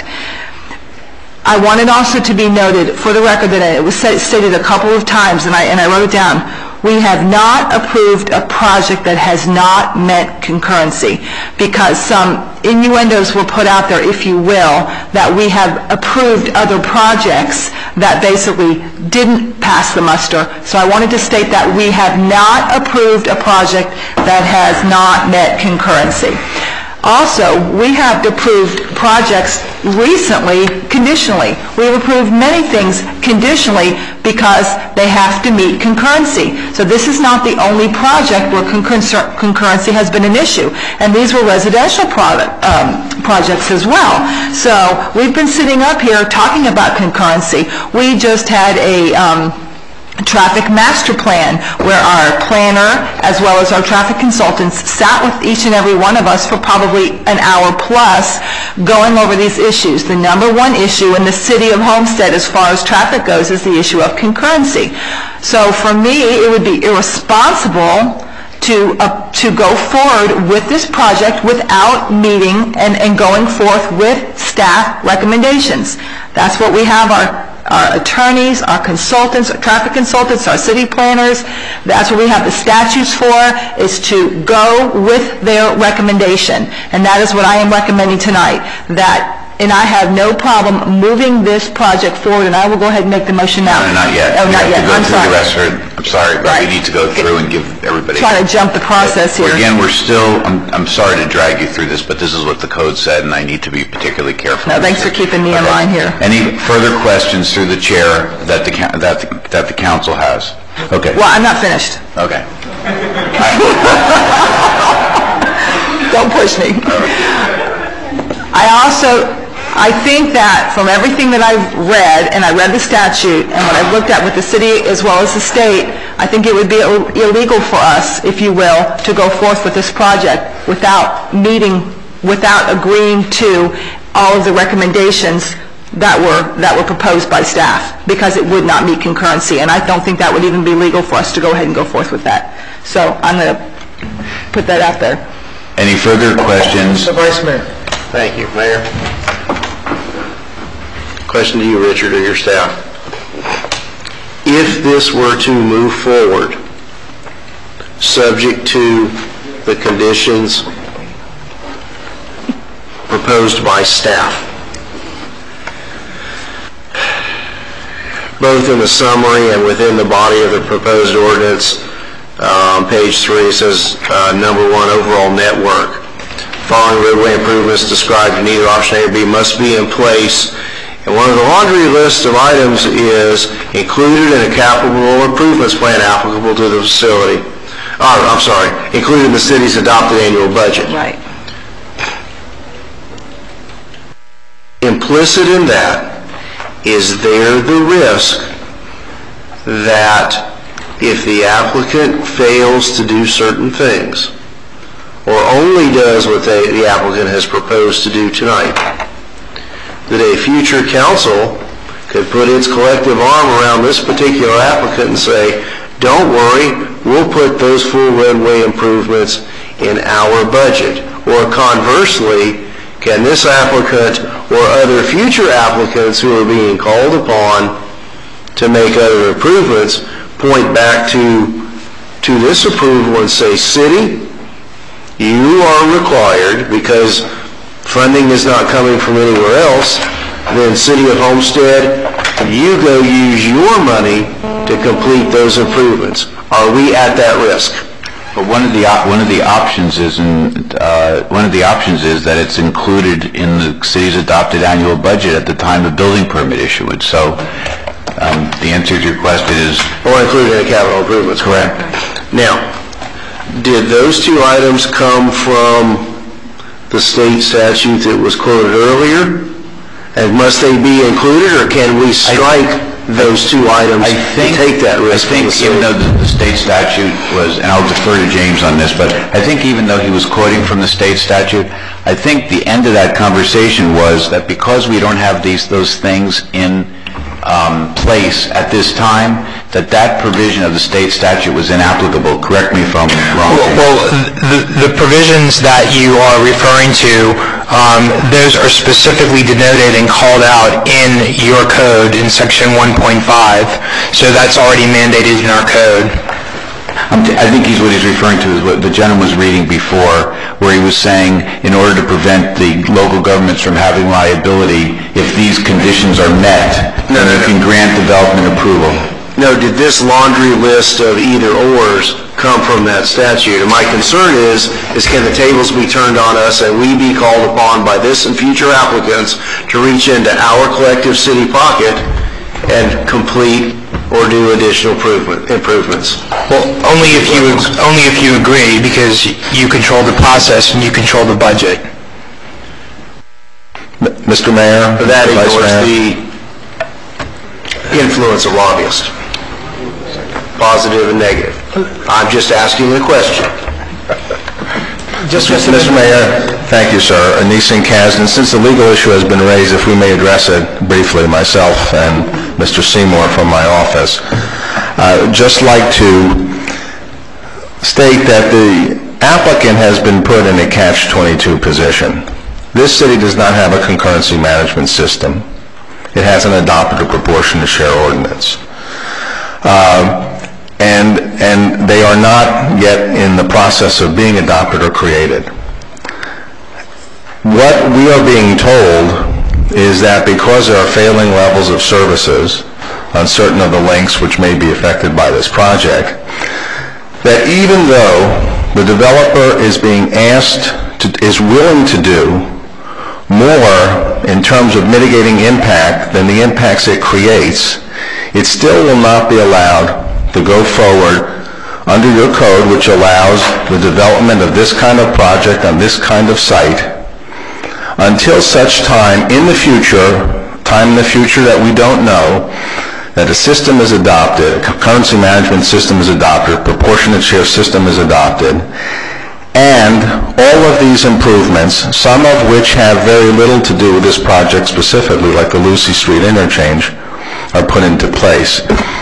This amounts to, there are a couple famous Supreme Court cases on the Nolan and Dolan cases. We're being asked to pay for the sins of what others did before us and that were not caught or not stopped. And in order to be able to go forward and build our development, which I think everyone acknowledges would be of great benefit to this community because it will have retail that will be in this community, that will keep the traffic in this community, the people in this community, not have them have to go very far. What is happening is we're being asked to mitigate it far beyond the actual traffic that we cause. Now there are three solutions that have been put on the table, and what we're trying to do is to implement the two most important ones and the two that would impact Campbell Drive the most. And the three major solutions are the Lucy Street interchange, and that argument has been made that Lucy Street relates less to this project than the other improvements. The widening of Campbell Drive, which unquestionably is the most important improvement to be able to be made on that street, and that widening goes west of 157th, so that it goes past that interchange, and that's the most that we can do. So we're doing that improvement, the widening of Campbell to 6 lanes. In addition as well, we are creating the ability to have, by the realignment of Kingman Road, a new ramp, even though there are benefits to our property from realigning Kingman Road, without the realignment of Kingman Road, a new southbound exit ramp off the Homestead extension of Florida Turnpike cannot be done. So this provides the ability to do this. We'll do it, we'll pay for it, we'll move forward. This is more than offsetting the impacts of our project. It is implementing or making feasible the 2 most important improvements for this intersection. Without it, we're being told that you're not going to be able to build or develop this property unless a whole series of other improvements are implemented. We don't know how they're going to be paid for, or else you're going to have to pay for them yourselves.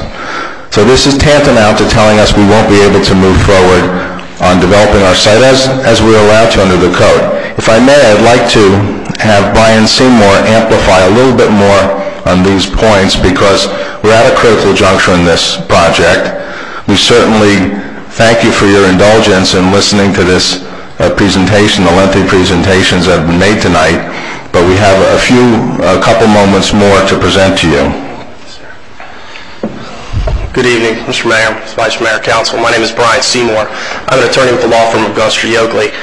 And I'll try to be brief. I'd like to touch a little bit on the Supreme Court cases that Mr. Kazin talked about. They're Nolan versus California Coastal Commission and Dolan versus the City of Tigard, which is in Oregon. And the second case is really the key case that I'm looking at, because what that case says is you can't require somebody to do something or to have done. In this case, what you're being told effectively is to have done. We don't have to do it, which is a half-truth in what I can see, and I'll explain that in a second. Beyond what their own impacts are. And in Dolan versus Tigard, what happened was the City of Tigard hadn't planned for its drainage. And it wanted some drainage, it wanted some park, it wanted some things, and it said to someone who wanted to redo their hardware store, we're only going to let you do this if you give us these things that we hadn't prepared for. And the Supreme Court of the United States, after 15 years of litigation, said you can't do that. And what we're saying is you can't do that. Because while staff is saying they don't have to pay for it, DDR doesn't have to pay for it, who's going to pay for it? It's a question of if anything will ever happen.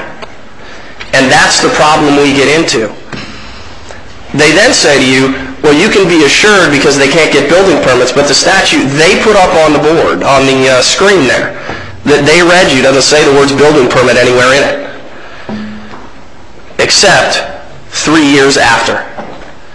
That's where it says building permit. It doesn't say before, it says 3 years after. It doesn't say make sure you wait 3 years and then if we get to it and if we can get somebody else to give it, although you've had projects all along this corridor and none of them have had to give it. And I understand Vice Mayor's question, excuse me, I don't know who's Vice Mayor, because I don't know y'all very well. Somebody had mentioned, don't look to the past. Unfortunately, we have to look a little bit to the past because that's where the background traffic came from. And we tried to do that as best we could. And we tried to follow your ordinances the best we could. And we provided you the offset for these impacts. There are problems on Campbell. Those problems may not go away. But your staff has said, we're not asking them to make it better. But what they proposed when they showed you brought everything up to level of service D, C, and I think there might have been a B. Not E, not F, which they've said exists now. So when they tell you now we're not making them do anything better, we just wanted to bring it back, that's not true. It's just by their own admission, by their own PowerPoint presentation. That's what they showed you. So all we're asking you is very simply to say, look, we're offsetting the impacts. And we're willing to say we're going to do this and that these will be done in accordance with the statute within 3 years after the building permit is given. And if that wasn't done, now you guys have control over a lot of that because we got to submit the plans and get the building permits from you for the roadways, and your engineers look at all that. You get your 6-lane, and Ms. Sweetapple gave you the sketch or the plans to show that it's in fact 6 lanes, not what you were told, but that it's in fact 6 lanes. That gets done. And if it doesn't get done, nothing else happens. That's your assurance, because you can then pull it back. You can say, wait a minute, nobody moves in, no business is done until that's done. We know that. We get it done within that 3-year time frame. That's what the statute requires. We'll offset our impacts within 3 years of building permit. That's all we're asking you to do. We have agreed to most of the conditions, and we can agree to the conditions that will offset the impacts, and we can agree to it in the 3-year time frame that's required by the statute. That's all we're asking, simple stuff. And we're asking not that you put it on our backs, but that if you need to fix that, we encourage you to do that. Put that in your concurrency management system. Put that in your comprehensive plan so that everybody going forward will know exactly what they need to do. And you can then force that issue because you had that adopted ordinance. That's how it's supposed to work. And that's what we're asking to be done. Thank you. Okay, back to our agenda. Okay, do any members of the... Let me ask a couple of questions on that. That's where I was. The mayor asks questions. This whole conversation about the lack of a concurrency management system, we're developing our concurrency management system. So as a result, we have provided the applicant with 2 options. Based on our best estimate of the impact. Are we putting ourselves in a liable position by not having the concurrency management system in place? Would it be wise, being that we must have it in place by December this year? Is that not correct? Would it be wise to delay the approval of this project until we'll have this concurrency management system in place so that we'll have a better guideline as to what this applicant is really required to do, and more importantly, what it's going to cost each applicant as they come forth now and in the future. There's no guesswork here. We know what it's going to take. So while we're proffering this application at this point, ahead of this concurrency management plan, what's Mr. Mayor, I think you've really touched on a key point. The issue is timing. That's why we don't agree with the assessment of the legal situation that is being offered by the applicant. There is a possibility, if this applicant were to wait until the concurrency management system is in place, or to wait 6 months to a year generally, that others might completely, or the vast majority of these improvements might be funded by others, whether it's the state, whether it's the county, whether it's the city. This is a timing issue, and the reason why this condition reads the way it does in this very open-ended way is that with the amount of information we have now, this is what we are able to do. We do not yet have the level of detail that would be necessary to approve the project in the manner that the applicant would prefer to have it approved, with a particular mitigation project that they can sign off now and know they're done and move on. But that condition very carefully says that they are not on the hook for it. It's rather that there are 6 different ways for these roads to be supplied. And as the Vice Mayor pointed out, it may well be that this City Council makes some decisions to put some of these roads either on the annual budget or on the first 3 years of a capital improvement plan within the next year. You have moved very aggressively and very quickly on this issue over the last several months and made a lot of progress. Once those projects hit the first 3 years or the budget, they don't have to do anything. They can just rely on that. They can say, see, it's on the CIP, we can go forward. At this moment in time, the projects that are being discussed in the condition are not on the CIP in the first 3 years. They're not in the annual budget. They're not the subject to anyone's development agreement, whether theirs or any other developer who's come through, or any of the other options that are noted in the condition, which are provided by your code. These are the different ways in which you can satisfy concurrency under your code. So at base, what is being raised by city staff is a timing issue, and that really is what concurrency is all about. It's unlike impact fees in that way. You pay impact fees no matter what. They're kind of like death and taxes. You can wait 10 years and you're still going to have to pay your impact fees. With the kind of improvements we're talking about here, if you wait a period of time, the need may resolve itself and you might not be responsible for any of it. Or the need may remain and you may be responsible for some portion of it. It's a timing issue. Mr. Mayor, may I respond? Let me get a clarity on one other point that was made. I think there was a discussion about level of service. Are we requesting the applicant to improve the level of service or to maintain the existing level of service with this project? What I believe the city staff, and I will defer to the traffic consultants for a further answer on this, but what this has been designed to do is to maintain the level of service. And what I saw in some of those... The current level of service. Yes. What I saw in some of those drawings was the same concrete resulted in LOSE in some directions, but LOSC in other directions, and perhaps our consultants can explain that more fully.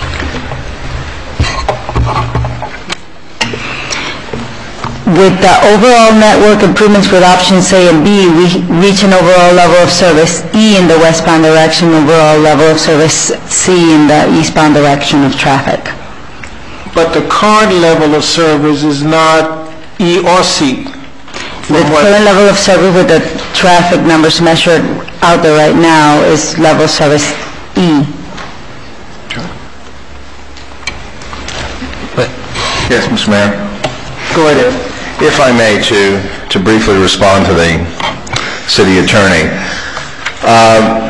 First of all, it is important to note for the record that within the last few months, a number of projects have been approved which create traffic directly on the links which are being referred to by city staff. These projects have not had to either A, undergo the same analysis, or B, their approval and permitting has not been held up pending the adoption of a proportionate fair share system or concurrency management system.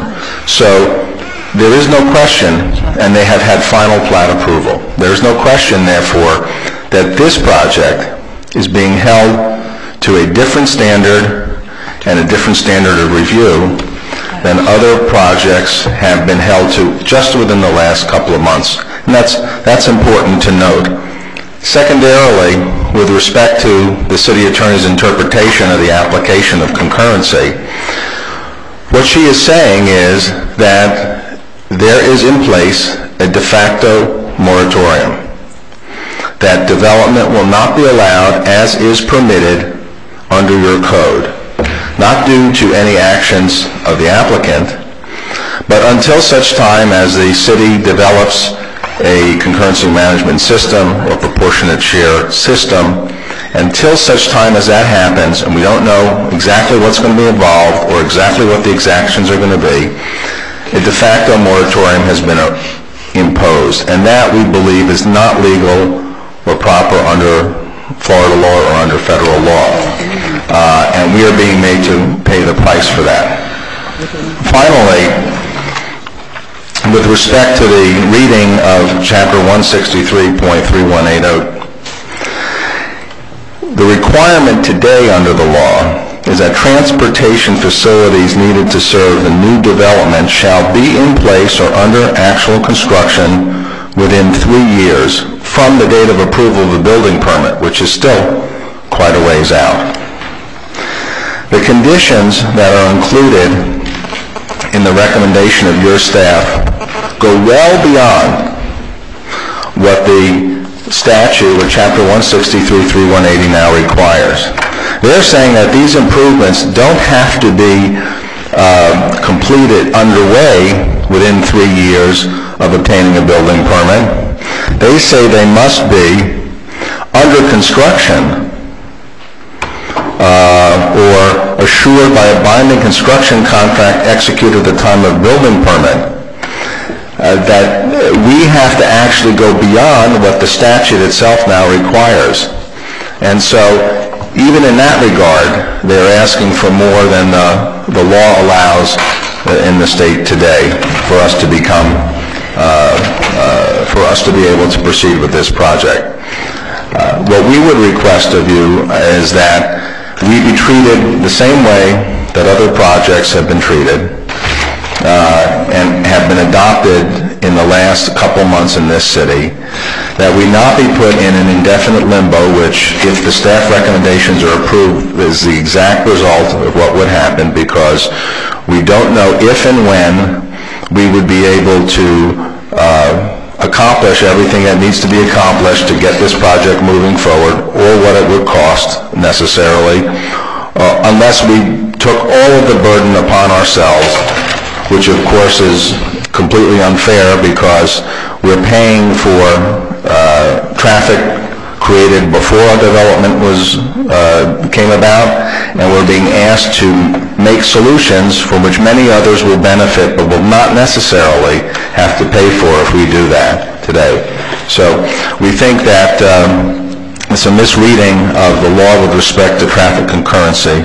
This really is a de facto moratorium which deprives us of our ability to build under the statutes as they now exist today. And it's an exaction that's being put upon us way out of proportion to the impacts created by this project. And we're standing here ready, willing, and able today to deliver to you the two most important elements of that traffic mitigation that we are discussing, the Campbell Drive and ability widening, and the ability to create the turnpike exit ramps. Excuse me, Mr. Mayor, my watch says it's 10:30, so you need to move to extend the meeting. Moved by the Vice President to extend the meeting, second by Ms. Bell. All in favor, say aye. Aye. Opposed? Mr. Mayor, if I might respond to the comments of Mr. Caston. The first comment that he made was a concern that the applicant has expressed that they're being treated differently. And I'd like to explain why staff does not see it that way and why we don't think that that is what is happening.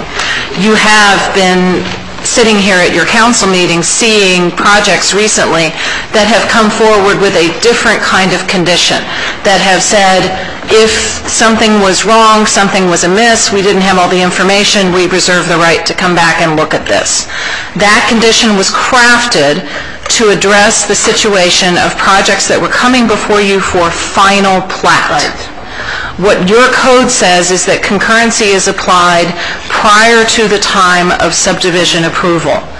And the interpretation was made with the assistance and analysis of transportation consulting staff and city staff that those projects that had already received T-plat or site plan, we're talking about final plat, so we're really just saying T-plat. Those projects that had already received T-plat, really they were beyond this stage. Right. Importantly, this applicant is before you tonight at that earlier stage.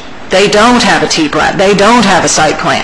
And so they are the first of a new breed, the first of a new group of developers who will all similarly face the same condition as they go forward to ameliorate their impacts.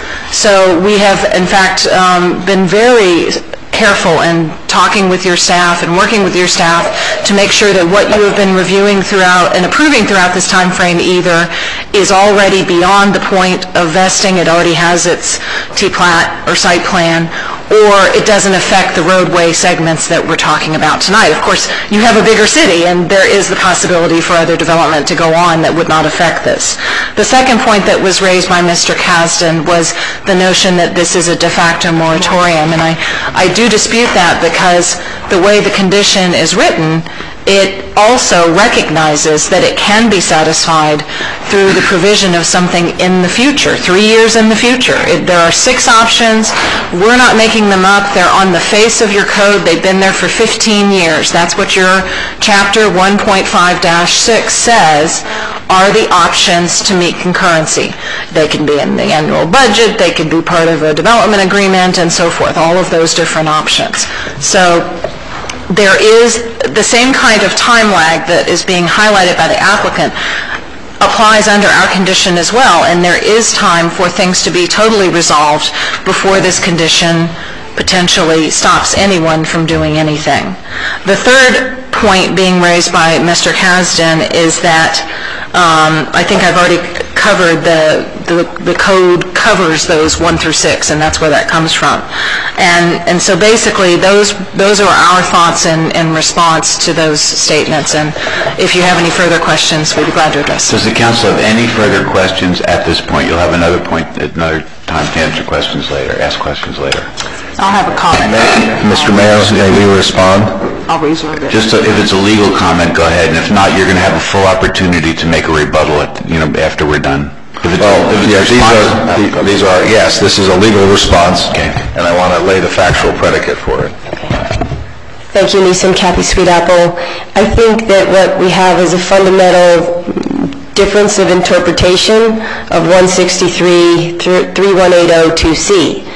And 3180-2C clearly says that we're consistent with the public welfare, transportation facilities needed to serve the new development shall be in place or under actual construction. And again, we've already talked about the 3 years.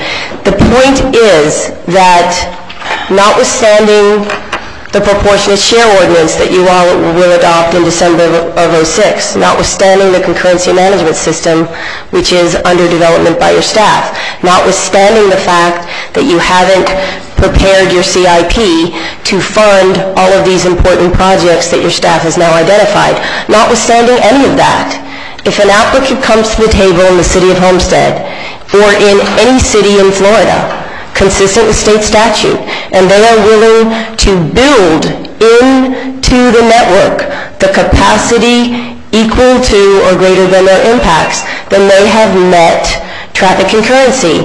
And with particularly to the portion of the code that Scott read earlier, 318011. 318011 says that if you can't meet concurrency, there are all these other options, of which you're working on some. But we can meet concurrency. Okay, this is, excuse me. I'm sorry. I'm trying to be very deferential to the former mayor and to the applicant, but to have you come and make arguments is beyond. Does the council have any more questions at this point? Seeing none, are there any members of the audience that would like to be heard in opposition to this application?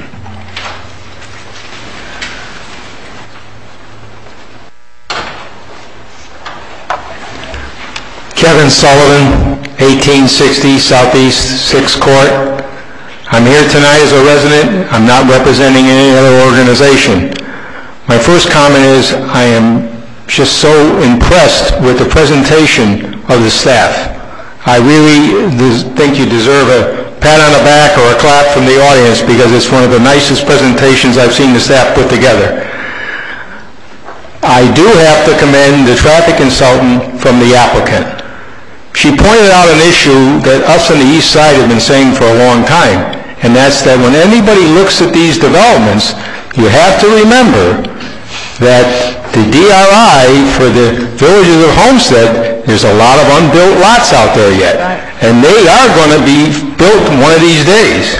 Now, I've lived in the villages of DRI since 1989, shortly after I got out of school. And the reason I look that much older is I sit in that traffic on Campbell Drive as it exists today. So, the other important point that I haven't heard anybody mention is you have a school traffic zone there. It's 15 miles an hour, and it goes till 5 p.m. Everybody mentioned the 4 p.m. peak time. Well, believe me, 430 at 15 miles an hour, 2 lanes of traffic in each direction is horrendous. I'm a walker, and I know that a lot of those people are looking at me walking, and I get through the next light before they do. They're not happy. So thank you for giving me the time. Okay. Would the applicant have any cross-examination questions for the gentleman to testify? Okay. Any questions from council at this point? Seeing none. Would city staff like the opportunity to rebut anything that's been said at this moment? Yeah, they stepped out. One of our city traffic consultants and the planning director stepped out for a moment, so if we can just bear with us for 1 second to get them.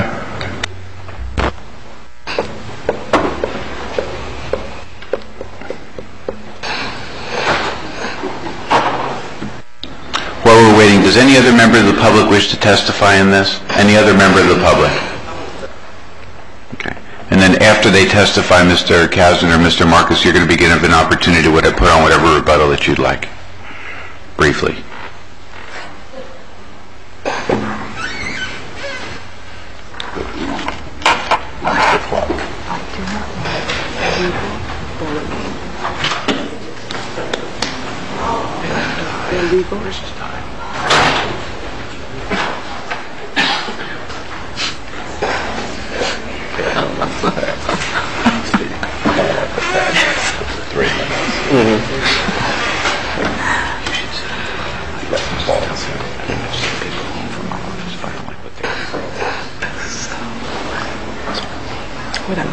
I think I would probably do something with the office.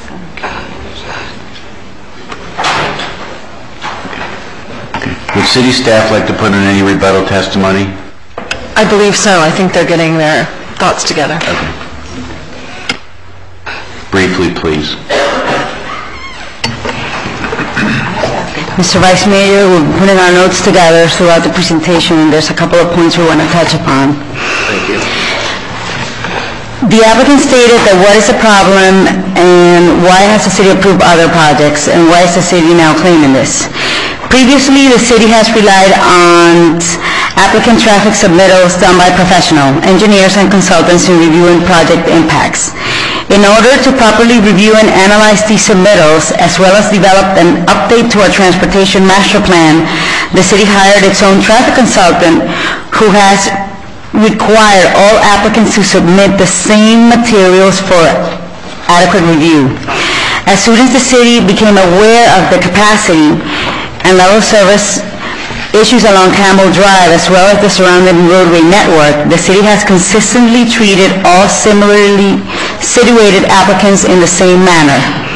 The city is under an obligation and duty to comply with the Florida statute in order to meet concurrency and compliance with the comp plan, once they became aware of the problem.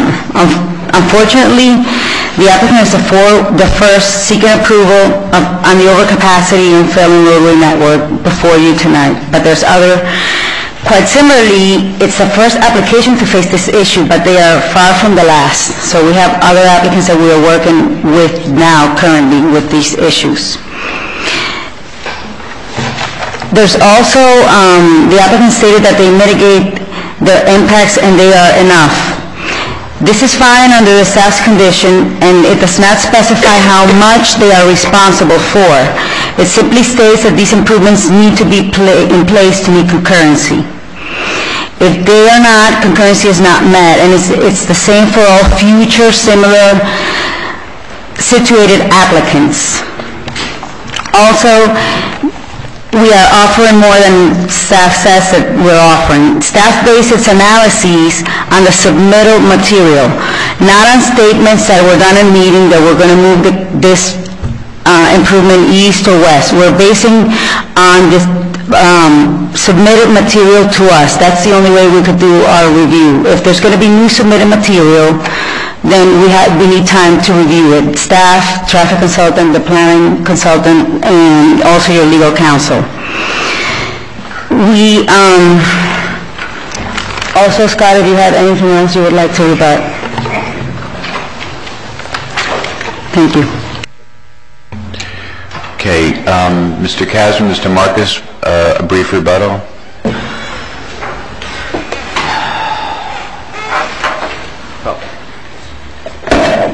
Ms. Colmenares says that the improvements have to be in place before we will be allowed to proceed. And so what happens, in fact, and this is what is actually going to occur, is we are talking about perhaps a 5-year or even longer timeline, if ever, before this project can occur. And I would ask the city staff to give us a timeline as to how this can, hard and fast dates as to when we could proceed. I don't think they can give you that answer tonight. And I think that the conditions that they're requiring, which is the commencement of construction and a construction contract for all of these contemplated improvements before we are even allowed to proceed, puts us out at a minimum, even if there's funding for all of this, 5 years. And if there's not funding, if there are not other developments, if there are not other revenue sources that the city comes forward with, then not only will this project not happen in any period of time that we can predict with any certainty, but in addition, none of the improvements that we are willing to give to the city of Homestead today will occur, and maybe never occur. And you will have had other developments improved along Campbell Drive within the last few months that will be contributing more traffic and greater impacts and degrading service, and there will be not one single further improvement guaranteed if this project does not move forward without the conditions as imposed by the city. At this time, I'm going to close the public hearing. No further presentations or testimony will be permitted unless directed by the council as part of the hearing. So at this point, I'll turn it back to you, Mr. Mayor, for the traditional discussion that you have, and if there's any motion would be appropriate at this time. Thank you, Richard. Any further comments? By the way, I'm sorry to drag this out, but it's a complicated, as you can see, there's complicated issues, and I wanted to make sure that both parties had a decent chance to put on their case. Yes, sir. I just want to thank the applicant for an outstanding presentation, excellent presentation, and this is a very complicated issue. And I think every council member here, and I think when you brought your project before us a month or so ago, you got a unanimous vote. We'd like to see it happen. Now, how could we make it happen? And I think that's the issue with concurrency, and it's very complicated and very confusing. Because even if, it's my understanding, and staff can correct me, even if the applicant agreed to option A or B, there's still no time frame by which this project will be completed. We don't have any dates. We can't give them any projected time frame by which they could proceed. Am I correct? Yes, in part because the 6 options have different time frames. One of the options is placed on a capital improvement plan and commence within the first 3 years. At the time of your next update of your CIP, which will be before the end of the calendar year, you could add it, and that would be it. That would be they would be needed to be able to go on and get their building permit. Other options, may take longer to get to. Any further comments from council? We have work your way. Ms. Brown? Yes, thank you. I think that, from my understanding, that they said that all improvements must be met before they could even go forth with this project. I don't think that's been stated. I think that the project has to be approved with conditions or recommendations that the staff has brought forth. And I think that the staff has brought forth many different options and proposals to the applicant. So I think the staff has really been over backwards to work with the applicant. I don't see that the staff has been working against the applicant. I see that the staff has been trying to work with the applicant. We're not opposed to the pavilion project. I want to be clear on that. We're not opposed to the project. But we have an obligation, especially with all of the measures that have been brought forth with state statutes on concurrency. We may differ on opinion, but I tell you what, sitting here, I do not appreciate what I perceive as legal bullying. I do not appreciate it when I believe our staff is doing the best they can in giving forth the recommendations, with our legal staff giving us their interpretations of what was stated and whatever the law may state. I do not appreciate legal bullying where you get up here and you quote Supreme Court cases and say that what we're doing is a de facto moratorium when it's clearly not. That is legal bullying. Mr. Marcus, you're a gentleman. You're a gentleman. You present yourself as a gentleman. I appreciate it. You're doing a very good job for your applicant. But I do perceive some of the testimony, especially by you, Mr. Kasdan, I have perceived it as legal bullying, and I do not appreciate it. We are sitting here as your council trying to be as wise as we possibly can with the information that's presented before us. We have a responsibility and an obligation to the city to meet the great and growing needs for traffic. This is the beginning. This is step one. There were many, I believe, misrepresentations, especially on the projects that have been completed or in final plat, are being lumped in and included as your off the ground beginning project. I think that was an improper and unfair comparison. There are many things that I saw that were glaringly probably not just incorrect, but inappropriate. So I wanted just to be on record because I feel better now. Thank you very much, Mayor. Any final comments, Mr. Allen? Yes, sir. I appreciate Councilwoman Bell's comments, and a lot of them are my same concerns. And I do also feel that there was a lot of legal bullying. Well, that's why I don't speak too much, because I'm not as nice and political as most. I'm straightforward. I feel like you were threatening us.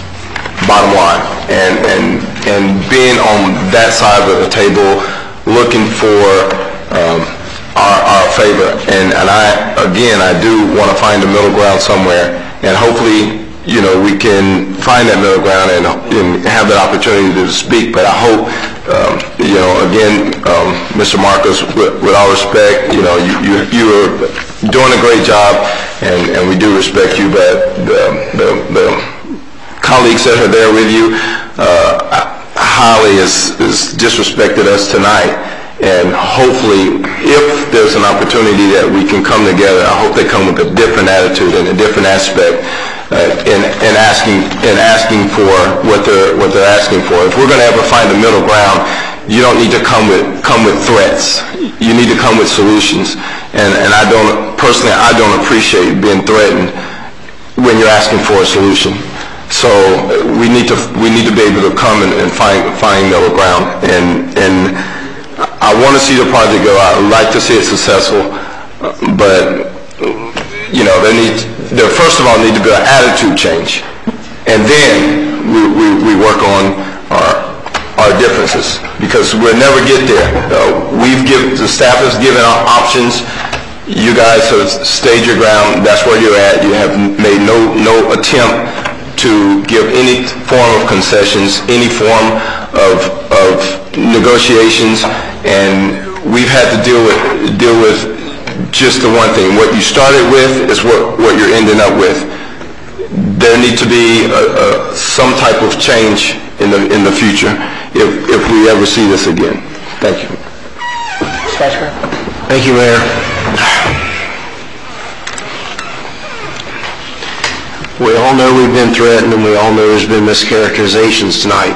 But I think each one of the six of us present tonight have made it clear at prior meetings and tonight that we all want to see this project happen. And I want to cut to the chase and see how we can get there from here in the best interest of the community. I mean, what do I hear every day? Traffic, traffic, traffic. And in my time here, I've always promised my constituents that I would do what I could, that we're not another Kendall in a negative sense of the word. And that's what we're faced with here tonight. So I think we've got a couple of outstanding issues that we need to address so that we can get there from here.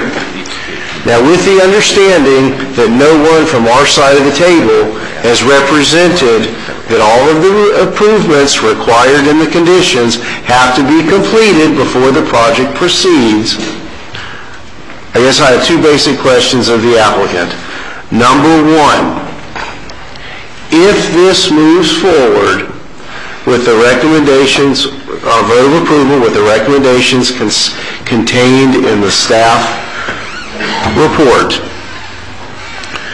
would the applicant be on record that it would agree as a minimum to construct the improvements that had, coming into this meeting tonight, proposed to construct at a minimum if we were to approve this with the staff conditions. That's question number one. Mr. Mayor, Mr. Vice Mayor, we would love to find a middle ground, Mr. Hodge.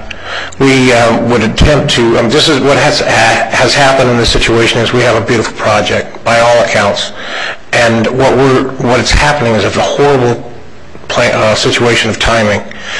We have stepped into the city's overall global transit woes, and what we need to do is we need to get move forward. I know that through the guidance and leadership of Mr. Porter and others on this council that they've tried to tried to move forward and work with staff and have been working with staff on getting a plan on moving forward.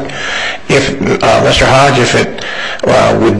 we would respectfully request a deferral or accept a deferral to stand ready to work with the city and staff any way we can to try to work through this and in an effort of ameliorating the situation, because obviously the project itself, not one person has said anything bad about this project. What they're saying is that the traffic situation, if there's a way that we can get a plan and if there's a way we can set some time frames and some definitive statements, which the problem is it's a fear of the unknown. Okay, we can't. As council, we're afraid of the unknown. The developers are afraid of the unknown. I guarantee you that these national quality tenants that we're trying to bring, the developers trying to bring to this community, have a fear of the unknown. Now, if we can make the unknown more concrete by meeting and talking and working this out, I think that maybe we ought to, as a community, try to take that step and move down that direction. And we stand ready to assist in that project, or in that process, if you so desire. Well, I guess I don't know that you answered my question, Mike. I know that I did either. And I know we've spent half of the 4 hours here tonight dealing with this application, and I don't know if that was by design or by frustration. Probably both. So if we can move this forward tonight, on the predicate that it's my understanding that staff recommendations do not require the applicant to foot the bill for all of those improvements. And there was I believe some discussion earlier tonight that when we have a traffic backlog that there is a time frame beyond a 3-year period. Is that correct? Yes, there's sections in the statute that allow for a longer time to deal with the backlog facilities. And, by December 1st of this year, we need to have that stuff in place. So it's not that the funding per se has to be in place. The mechanisms for assuring the construction have to be in the works. Yeah, who's going to do it, who's going to fund it, above and beyond what the applicant has proposed to do at its own expense. And that's where I'm trying to go, that if this were approved, now let's go back into the land of if. If this were approved tonight as recommended by staff, with the understanding that there is a window beyond 3 years, and that the recommendations do not on their face require the applicant to meet all of those conditions, my question is would the applicant agree at the minimum to conduct what it has already proposed here tonight by way of the improvements at its own expense? The applicant is willing to stand by its word on the representation that they've made this evening. The major concern, one of the major concerns in the conditions is that we can't can't pull a building permit until this time frame, until the city determines what it's going to do.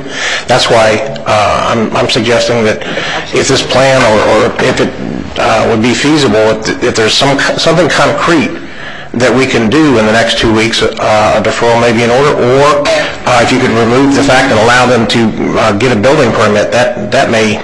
I don't know if we have the ability to remove that, but in my mind, it's going to take you longer than December to even have plans in a format to to obtain a building permit.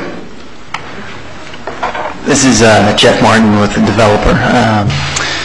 In fact, we've been working with these national tenants now for well over a year since we've owned the property, and everyone's chomping at the bit to get a store open down here, and they're all excited to be in this marketplace.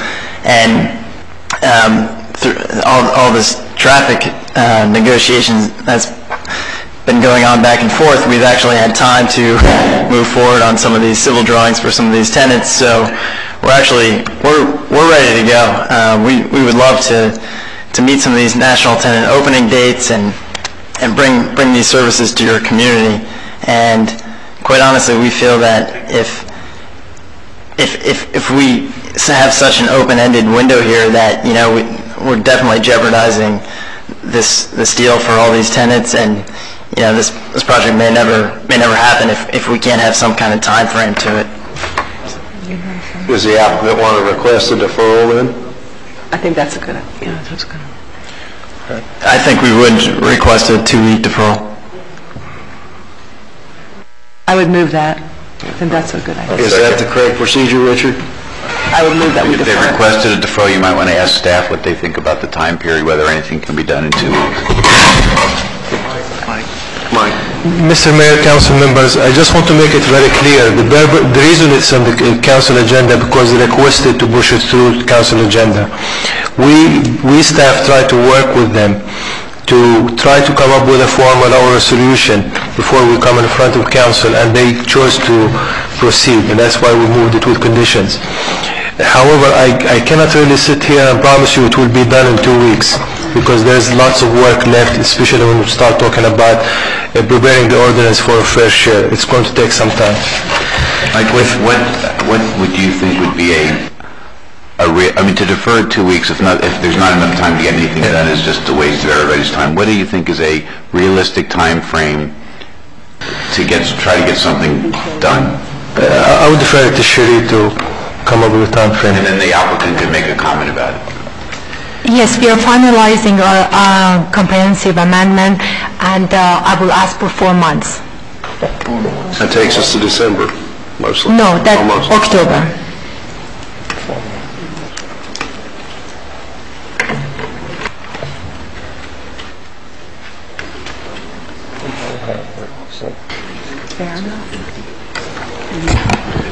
Mayor, when I can, as a chair of transportation. That's good. Yeah, I think we shouldn't wait for the applicant. He's asked for the deferral, so we need to give them a moment to caucus and see. Mr. Mayor, 4 months is not something we can work with.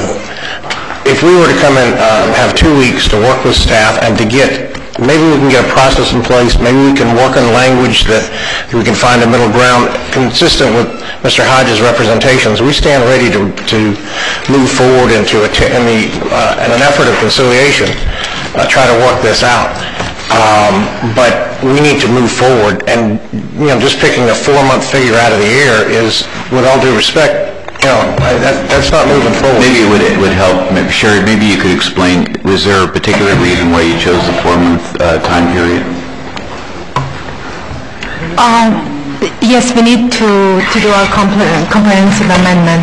We need to do it requires a comp plan amendment? I have a solution. How about if we come back in 2 weeks with a timetable, something that we can work with the applicant? Mr. Marcus, did you see the reason that she suggested is because a comp plan amendment is needed to, I guess, on the concurrency system? There are a couple of comp plan amendments that would be needed. One staff's currently working on right now that would be a transportation concurrency management area that may open up some capacity, but specifically pertaining to what Vice Mayor Losner was referring to, and that is a longer window than the 5-year capital improvement plan. That is a long-term, long-range 10-year capital improvement plan. And if the city would like to go there, that will require you to then implement a 10-year plan and adopt that in your comp plan, all of which needs to come before you and then get sent to the state for final approval and adoption in your comp plan. Okay, at the risk of jumping in here, I think for them to agree to a 4-month extension at this point is a lot to swallow. My suggestion is you defer it for 2 weeks, you sit down with staff, and so that the applicant understands what the timetable is for the comp plan amendment, what needs to be done, but without any expectation that there's going to be a resolution. I wouldn't want to mislead you. It's not, you can't resolve this thing in 2 weeks according to what staff is saying. And then 2 weeks, you'll either feel comfortable that the process that the staff has laid out is going to get you where you want to get in the time frame that's acceptable or not. But I think it's unrealistic to think that you can work out the whole thing in 2 weeks. It's not. Or not. I mean, it's up to you. Mr. If Mayor. you want the council to vote up and down, certainly we'll proceed that way. Mr. Mayor, Mr. Weiss, no, I concur that 2 weeks to attempt to find some type of mechanism that we may be able to work this out another way. There may be a readjustment of funding, as Mr. Porter indicated. The county, may be funding a certain portion of it if they're reluctant to fund the ramps. Maybe a modification. They're reluctant. The city has to fund, or somebody has to fund the ramps. We may be able to adjust funding in that regard, but at least if you could direct staff also to work, in addition to a time frame, seeking a time frame to resolve this, then to work on a mechanism, an alternative mechanism outside of the box thinking to resolve this, because we're talking about this not only impacts DDR, it impacts every development that's going to be coming to this community. And we're very rapidly, if we do this, we're going to rapidly get an anti-business and negative development approach and reputation in this community, and that's not what we want. We want to continue what we've already started as far as you got the rooftops, as the mayor says, and now we want to have the development. The businesses follow the rooftops, and we need to take care of them and make appropriate steps towards dealing with it. And I would suggest that 2 weeks with a direction to staff, both for a time frame and for an alternative mechanism to deal with this problem, would be appropriate. Mayor, I move the deferral, so I'll go ahead and move the deferral to meet back here with 2 weeks. Before we vote on the deferral, I want to give Ms. Garner and Mr. Porter an opportunity to respond. But I agree with you, I think we need to think out of the box to make this happen. There's some creative ways that we can come up to make this project move forward. Hopefully you guys, when you sit down in the next 2 weeks, we can get it done.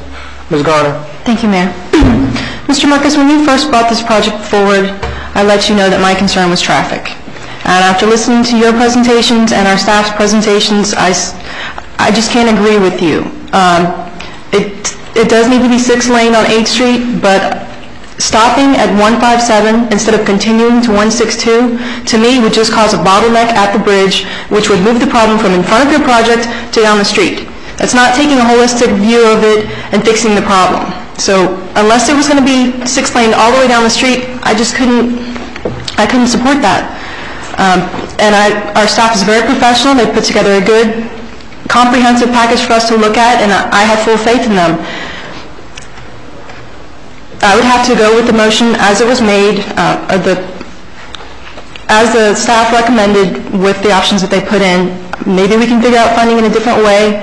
I really want to see this project go forward, but we have to resolve these traffic issues, and our staff is pointing these out clearly, and we can't go against that. Okay, so has there been a motion on the floor? Wait, let me say the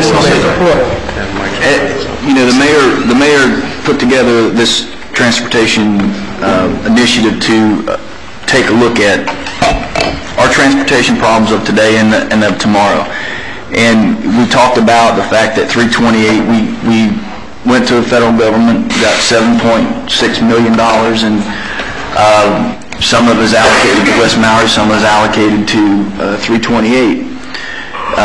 The county has captured all that money and allowed for it to be funded through the TIP, so we've got $5.6 million that can be moved possibly around the system being another county road.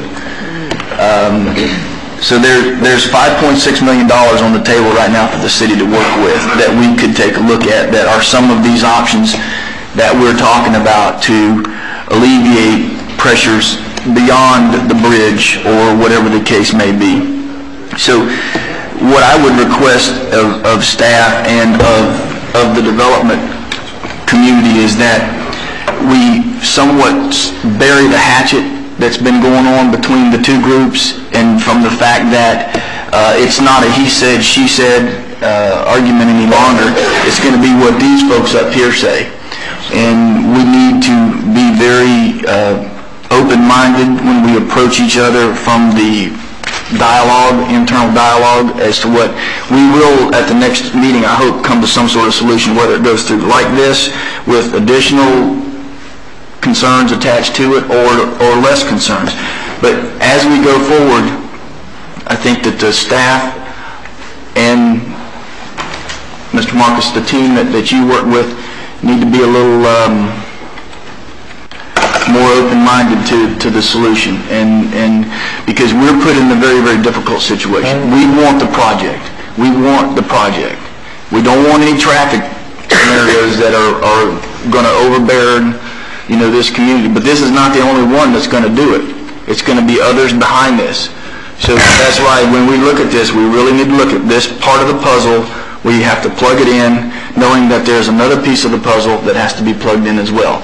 And then another puzzle, because it is a system that has to be improved piece by piece by piece.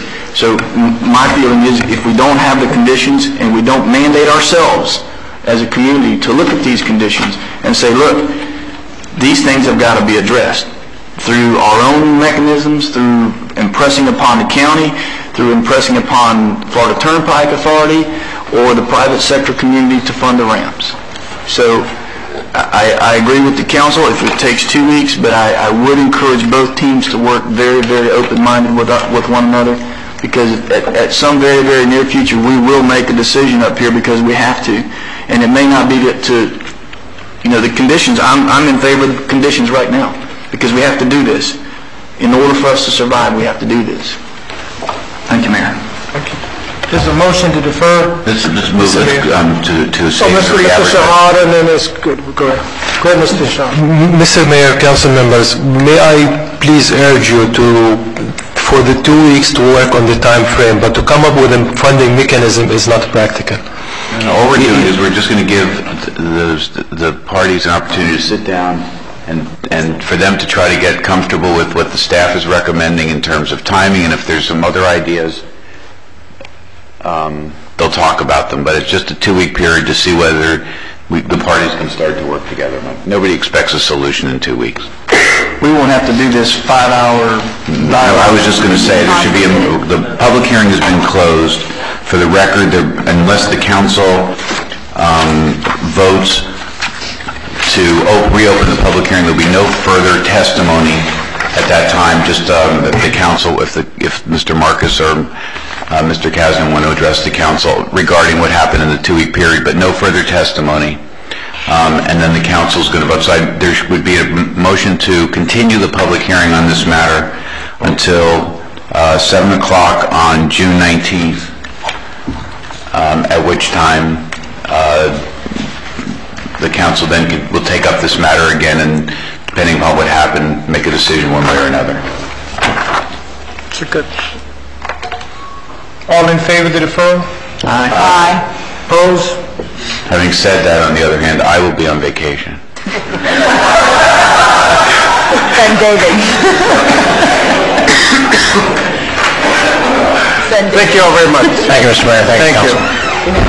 Mr. Mayor, I would like to also apologize if I offended anyone on the dais, but thank the Mayor and Commission, City Attorney, and the staff for indulging us this evening, giving us so much time to present this very important matter to you. Thank you. Thank you very much.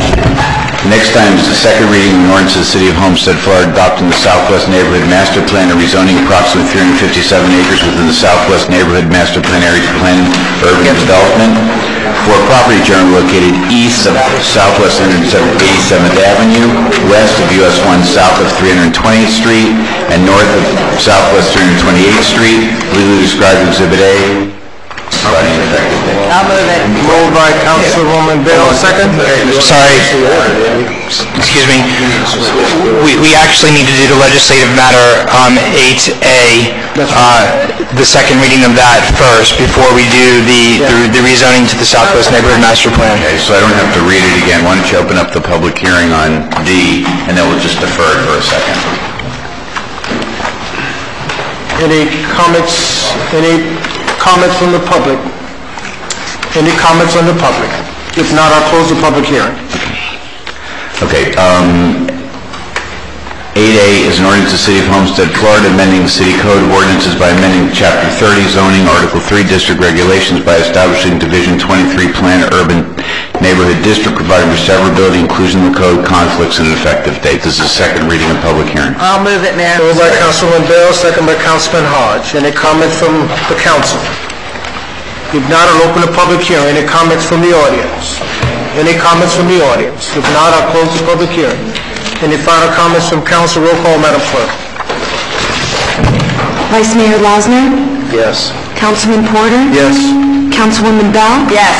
Councilwoman Garner? Yes. Councilman Hodge? Yes. Mayor Warren? Yes. Motion carries. Back to D. On second reading D, tab 10.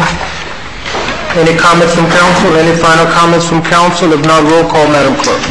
I'm sorry, Mayor, one question. On the Southwest Master Plan, we did effectively change the 90-day from 1 year to 90 days.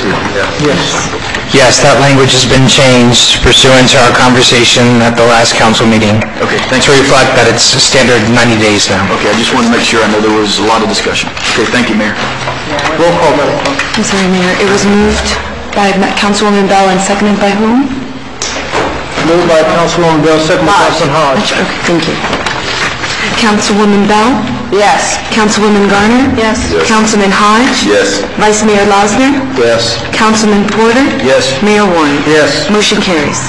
Next time is the second reading of an ordinance of the City of Homestead, Florida, amending Chapter 17 miscellaneous regulations of the City Code by creating Section 1728, protection of electrical power line, providing... I can't stop smiling because I'm going to be on vacation at the next hearing. I keep thinking about sorry. Well, you're here for the important one.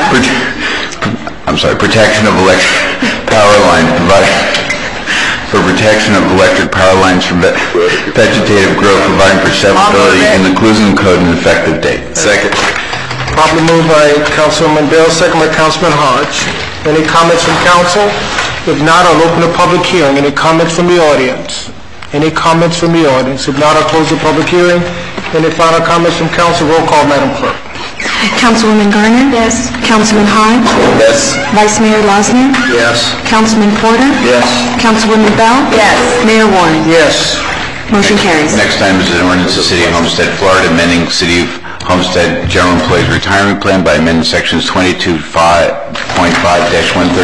termination benefits, to revise section titled to deferred termination benefits, return of contributions, and to clarify the age at which terminated vested participants are eligible to receive benefits, clarifying the amount of said benefits, providing for severability, inclusion of the code, and an effective date.